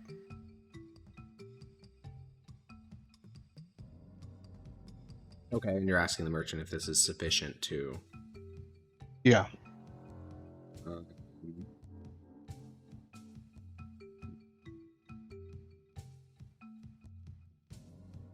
So the calibration wrenches, the adjustable wrenches, the the creator toolkits that you got from the draft tables, all that stuff. Mhm. That's where you're offering them. Yeah. And the tinker's tools. Okay.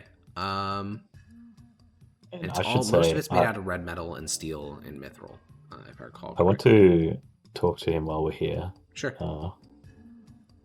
This might be your best chance to get out of here as well. We've encountered these people that are attacking now. They killed everyone, decapitated them, put their heads in a pyramid, and there are thousands of them, and they're running from something.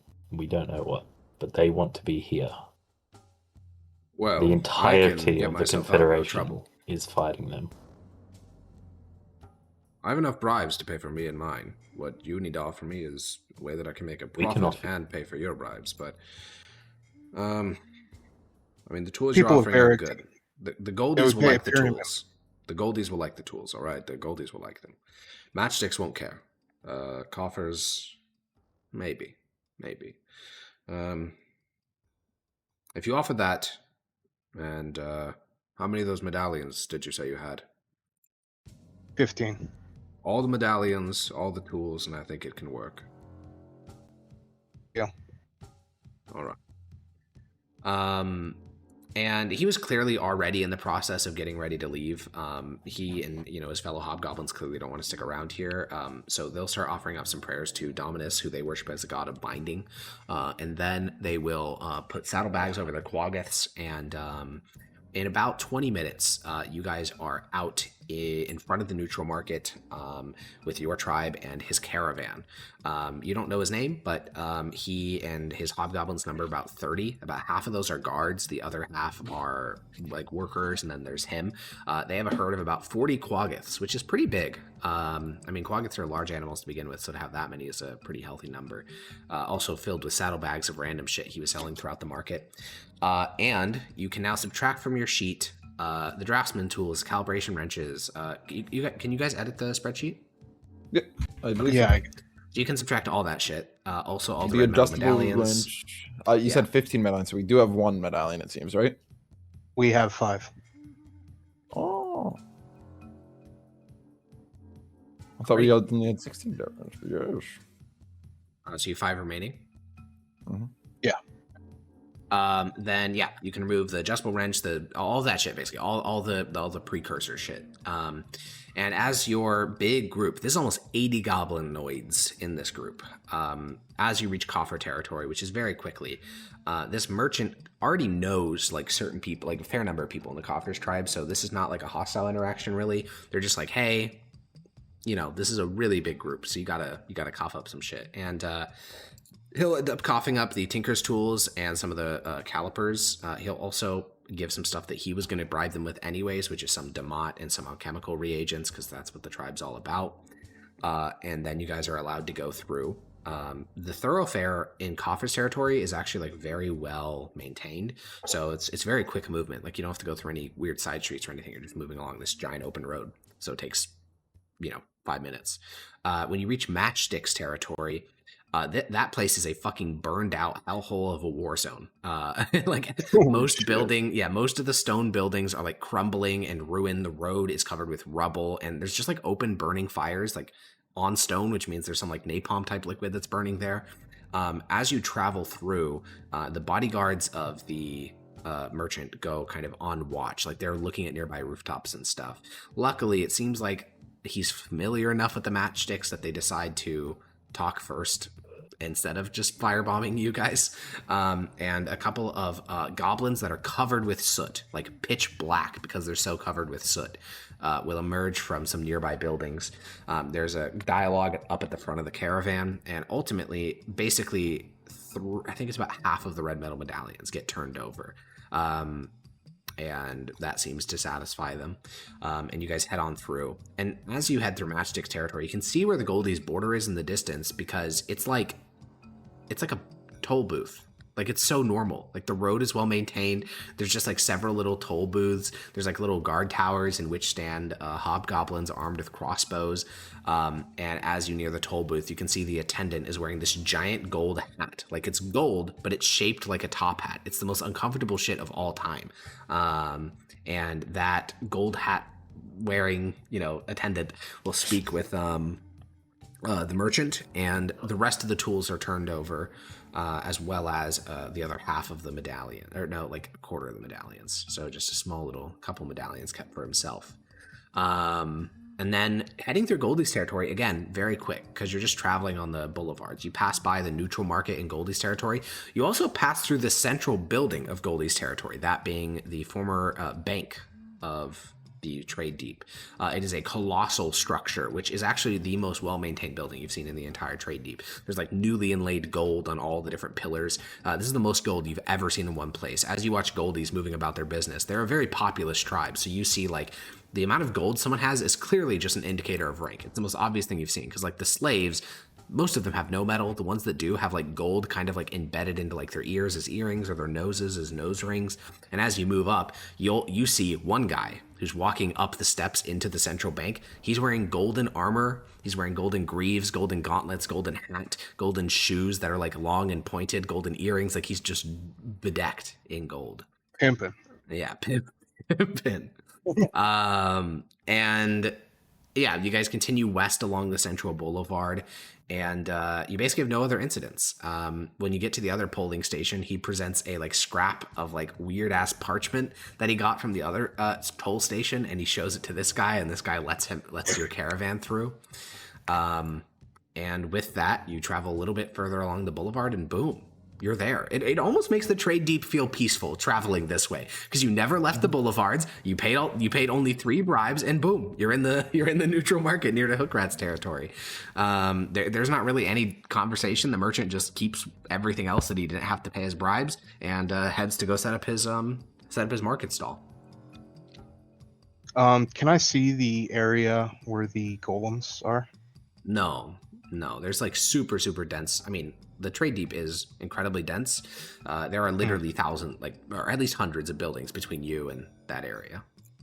Either way, I am going to grab the controller. I'm going to press the power button, the light button, then the power button, then the light button. Sure. Do I not see anything? Nope. Okay. Well, one obstacle left. This seems like the worst obstacle yet. The hook rats? Yeah. Hookrat's evil, fucked up. You guys have traded with them before. Yeah, and slay. Yeah. Yeah, but they also enslaves. Yeah. Look, we have a lot of goblins. Just saying. So we're giving up our kind. Anyway, we still have 4G too, which is very funny.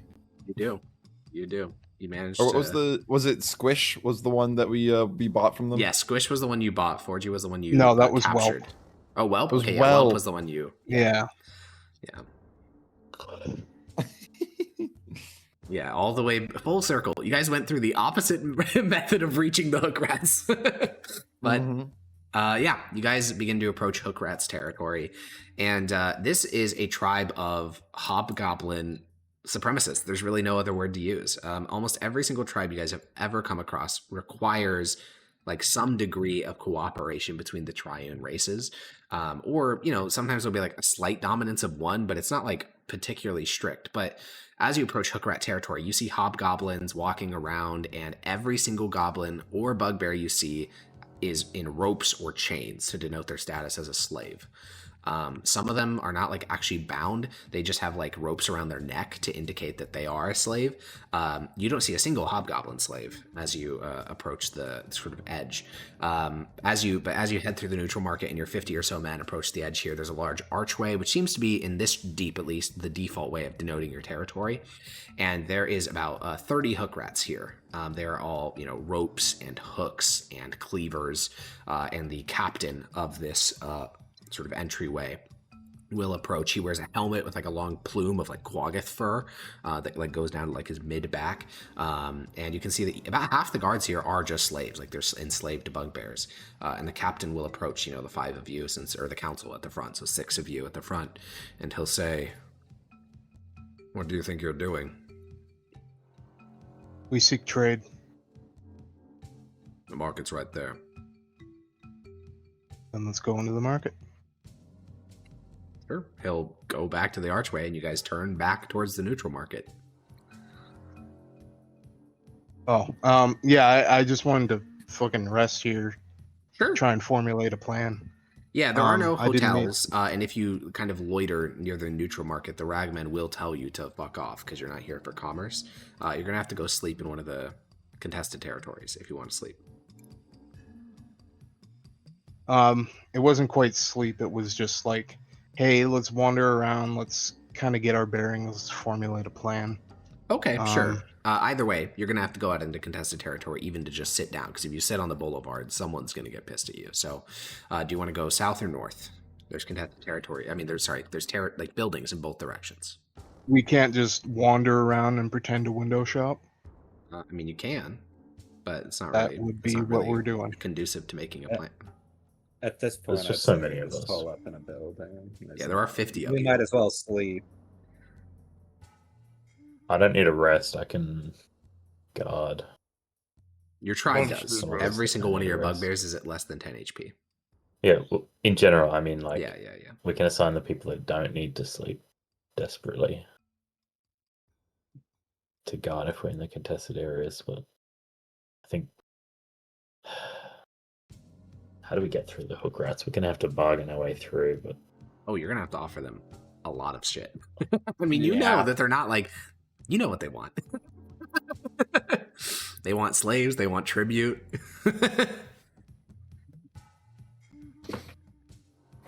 We have some expendable members. Practically could Well, agree with that. They sell slaves here too. Do they not? They do. Do we still have that writ that we can travel through Goldie's territory or no? No, it was never yours. It was the merchants. Okay. But see what kind of slaves we can buy here. Yeah. So slaves are really expensive.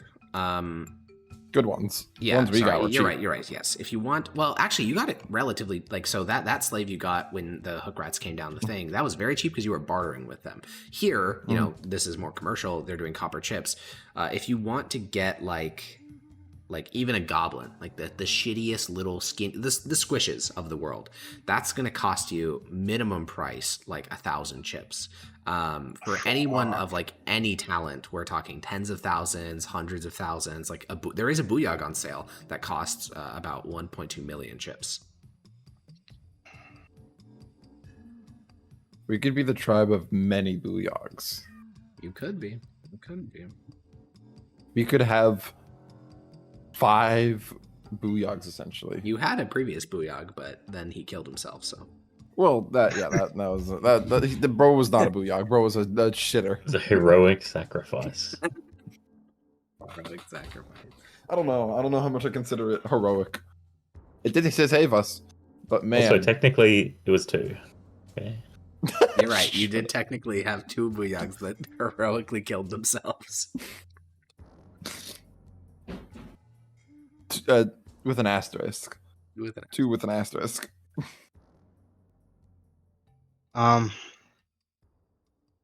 Also, I don't even think like we could be like, hey, we want a slave, and they'd be like, okay, here's a slave, and then we're like, can we get by? And they're just no. Like my brain is pretty fried right now. I'm just wondering if we should probably find someone around this market who lives around here who would be willing to put us up for the night for whatever. I think we're Okay. probably. I think we're just gonna have to bunker down an abandoned something. Yeah. There's so many of us, I don't think we can. Well, I don't know if Fine. there is any abandoned shit. Is the thing. Then we take the one with the weakest people and we kill all the people in it. That's how Thank- goblins well, do it. Sure, but then I don't we're think we're dealing gonna with find anything another I was in fucking- about to say, I market. think unfortunately you're the weakest people. Yeah, Mm. we're dealing with another Ugu tribe that'll just push our shit in. Yeah. yeah. The Ugus, which were like all their neighbors, are like, oh yeah, they're weak and pathetic. And then you're like, no, they fucked us up so bad. They had a fucking mega death ray. Weakest How are you so trade weak deep and tribe. pathetic, bro? Everybody else is lying. Also, well- Harkon keeps forcing us into impish tricks. 4. We're goblins. Plays Goblin game, doesn't expect everything to be an impish trick. I do expect impish tricks, but nobody fucking listens. I'm being peer pressured into disaster. All right, If we're- impish tricks. I think if we're dealing with the hook rats, I should probably be the one to talk with them since I'm a hobgoblin Yeah. and I'm a cleric of Dominus. A pain master. That's a good idea. Don't let Sure, Rathica do it or sell us all into slavery. Yeah, absolutely not. So here's the thing. Rathaclick would sell a lot of people into slaves. I don't think he'd sell us into slavery. No, he'd sell the weakest. He will among us absolutely first. sell us. No. Like the council. He'll sell members of the blood sports. I think 1,000,000%. He's gonna sell the non-hobgoblins in the council. Possibly. You know what? Can I make a persuasion check to see if I can find anyone who will put us up for the night? Like in exchange for money. Sure, I think insight is better here. Insight? Yeah. Okay. Where's my sheet? Jackson, are you the one that's been doing all this art? Yes. Makes sense. Makes sense. Yeah, I think you will find through kind of looking around, listening on conversations, speaking to some people. To the south, there is a collection of 13 different independent tribes that are engaged in something akin to like a Rwandan genocide. Most conflicts between goblinoid tribes, as I've said since like session 1, are not life or death. They are like what you guys did to the Slob Mouse. It's a raid, then there's like some breaks, you get some tribute, whatever. Those 13 tribes are trying to eradicate each other. Shit is fucking violent. It has become like endorsed by the Goldies and the Hook Rats. It's just like really not good. And none of those tribes are in any position to help you. What you find is that that's a crazy name. To the north, however, you learn there are no tribes because it turns out the Confederacy was a little bit wrong on their information about the golems in this area of the deep. They don't stand still, they wander, and they kill everything they find. So there are no permanent tribes in the entire top left quadrant of the Trade Deep, because if there were, the chance of a thing wandering in and killing them is high. Now there are temporary tribes that like inhabit a building for a couple of weeks, and then when they see the thing coming, they leave. But most of the buildings within their like the core area of the golems are gone. Like they've been rubble for hundreds of years. So there actually isn't that many buildings, only on the outer rim, and that's mostly inhabited by like temporary residents. Yeah. We gave away our golem detector, right? No, we still have I don't that. think so. Golem No, fork. I don't think you did. That was not considered one of like the draftsman or tinker tool type things. No. Okay. Chat. Chat. We could be like, okay, farthest one from settle here. Notice anyone gets closer, just kind of like, go away. Time for market. Time to walk away. Yeah. You do learn though also that one of the 5 golems is stuck. So there's really only 4 to worry about. Yeah, let's go find us a fucking hovel. What is a command stone? Do you say what is a command stone? Yeah, it says that in the golem fork. A command stone description. is that like the thing we have, the tablet thing we have? Yes, that could be called a command stone. Yeah. Like, does the golem fork glow when it gets near that specifically? I guess because that's what on a hum. Pull up the description of the golem fork. Because it begins to hum audibly within 600 feet of a command stone. Yeah, it would be. Yeah, it hums audibly with the command stone that you have. Yeah.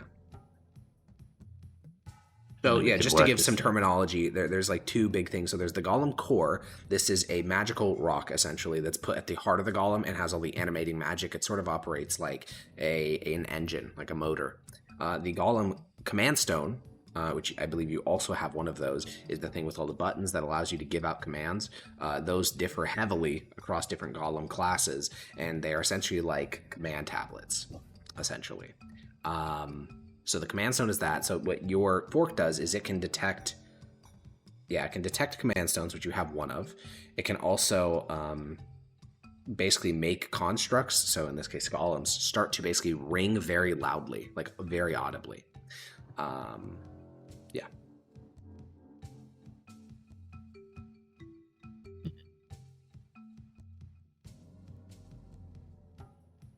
So are we headed to go get some rest? Yes. To the north. Okay. You don't need to roll me a stealth check, because it's not possible for your tribe to be stealthy. There's just too many of them. 50 is a really big number. It's just too many. The odds of at least one person getting like some sort of low roll is just too high. So as a tribe, you begin to leave the neutral market and go north. And you notice like there are some people watching you. Clearly there's like not like an ambush type thing, but like okay, so these guys may die. If they do, we want to be there to take their shit. And what are we looking for in terms of residents? Because I will say, if you go just north of the neutral market, what you notice is that like every single area you've been in the Trade Deep has these like narrow alleyways. Here, the narrowest alleyway is like 10 feet wide. Something has gone through and like destroyed all these narrow alleyways, like broken them wider, and so the narrowest one is like 10 feet. And all the buildings around here, very few of them are collapsed. There are a couple of collapsed ones. Most of them though are like 1 to 2 stories, and there's like a hole punched in one of the walls or something like that. Like 1 or 2 major impacts, but not collapsed. So there's nothing that's like pristine. I think we're looking for maximum sight lines that we could shoot with our bows. Okay, sure. Yeah, you can find I don't think we want to fight if a golem, so we want to run, right? Yeah, but we don't want exactly. anybody to approach us, is the thing. So, like, some funny little goblin decides, hey, maybe I might rob them, gets an arrow in the ass, fucks off. Second story is also great for, you know, like we hear that they're coming close because they ring, and then we're just like, oh, I see them over there.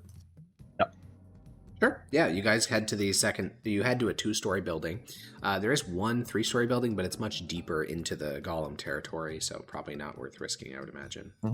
So you head to a second 2-story building. Very common. There's lots of these. The one you pick has it has a pretty narrow first floor, and then it has these like big support pillars that allow for the second floor to have a bigger footprint than the first floor. So it's like a T-shaped building with like support pillars to keep it standing. And you bring your whole tribe into the first floor, immediately head up to the second. This once was probably a workshop or something, but it has literally, I mean, it's been so long that like even the furniture, like the stone furniture was taken. There's like nothing in here other than refuse. There's a hole punched in one of the support pillars. Luckily, the dwarves made their shit the creators made their shit way better than just a couple of, like one pillar cannot make this thing collapse. It would take almost half of them to be removed before this thing started even listing. So you move your entire tribe up to the second level. It's a tight fit for sure. We're not getting much leg room. Luckily, the Why are we bugbear, putting the entire tribe on the second level? because it's easier to defend if your whole tribe is on one level. That's what I was thinking. Most of them on the first floor, and then they could actually evacuate when the golem gets close. Oh, sure. You can do that too. The first floor is pretty narrow in this building, but yeah, you can do that. So we have our bugbear cuddle puddle on the first floor, hobgoblin and goblin scouts on the second, and like our normal, like, you know, the fungal crate and all that stuff also on the second level. And I would like all of you guys that are going to stay up to do some reconnaissance and don't want a short rest to roll a perception check.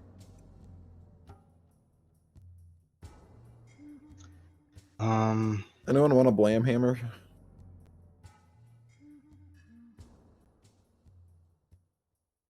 Unfortunately, I personally would like a short rest, but I do not have any more hit die. No. I do get second win back though. Well, there you go. That's something. Yeah, we should probably let Munch rest. I'm I can okay. stay up, even if I don't want to. Hey, if something goes wrong, wake me up.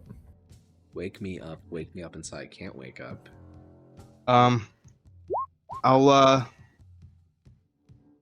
think I'm gonna take a rest, and I'm going to tell whoever's taking watch to press the power button, the light button, the power button, like alternating, just in case this controller does correspond to one of the golems out there. Okay. Is this yeah, the command tablet thing? it is. Yeah. Yes, it is. Let me go check my notes. I forgot how it works exactly. Can't remember.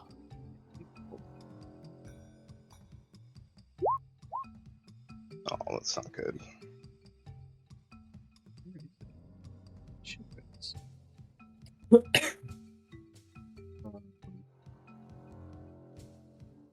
What is all my? I have like a whole document that's on. Okay, wait. I'm crashing out. One sec. Now I want to find this more than ever. Can we take like a 5-minute break? Yeah, we can take a anyway? 5-minute break. Yeah. Let's go on a 5-minute break, piss and whatnot. I'll be right back. All right, welcome back to For the Tribe. So we have gotten some perception checks,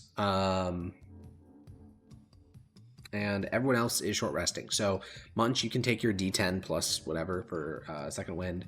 Yapper, you can spend any hit dice you wish. I will Yeah, I not be only have spending it. one. right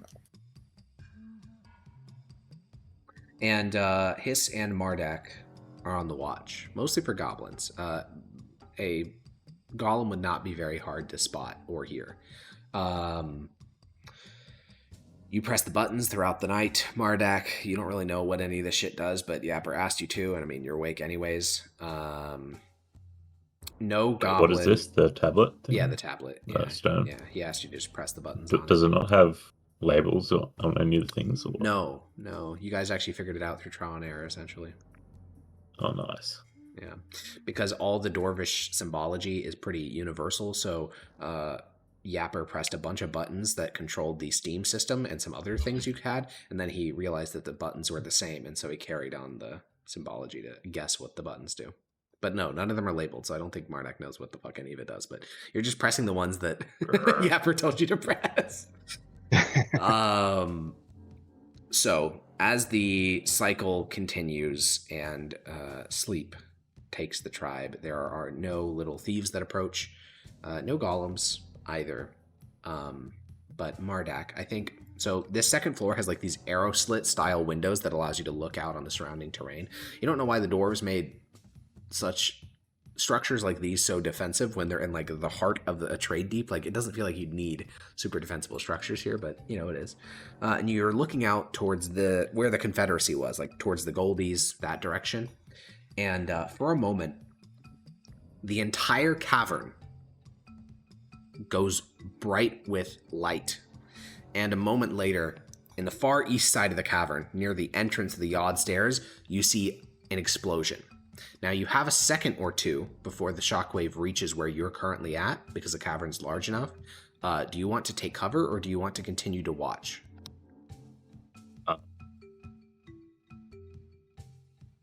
I'll take cover. I'll like go to a doorway. Yeah. You kind of some sort of noise leaves your body, and you like kind of duck down. And a moment later, the shockwave hits this structure, and every single one of you wake up because this boom is so loud it shatters glass. Anyone in the Confederacy would have hearing damage. The smoke billowing from this explosion instantly starts to fill up the upper levels of the cavern as it spews forth. And I think as each of you, is woken up by the sound of this explosion, Mardak, you can poke your head back up, and you can see that over near the entrance of the yard stairs, there is a thick, billowing cloud of black smoke spewing into the air, and a huge section of that cavern, 200, 300 feet, is all ablaze. Ragnaron fell, motherfuckers! Holy shit. Graphic, as looking at that, he'll probably just like, I don't know, look at Hiss or Yapper or Blam and be like, what the hell could cause that? Golem explosion. How the hell would there be a golem explosion on the yard stairs? Red Weeps had them.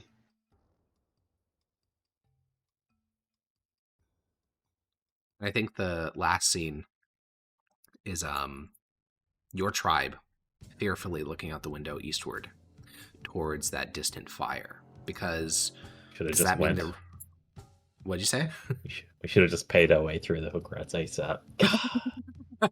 Because you do get a short rest, because this is near the start of the next cycle, but I think there's a fair question of, does this mean that the Red Weeps were pushed back? Because if one of their golems detonated, that could have been that it got defeated. Or was this a shock tactic, a desperate move to break Confederacy defenses and then charge through?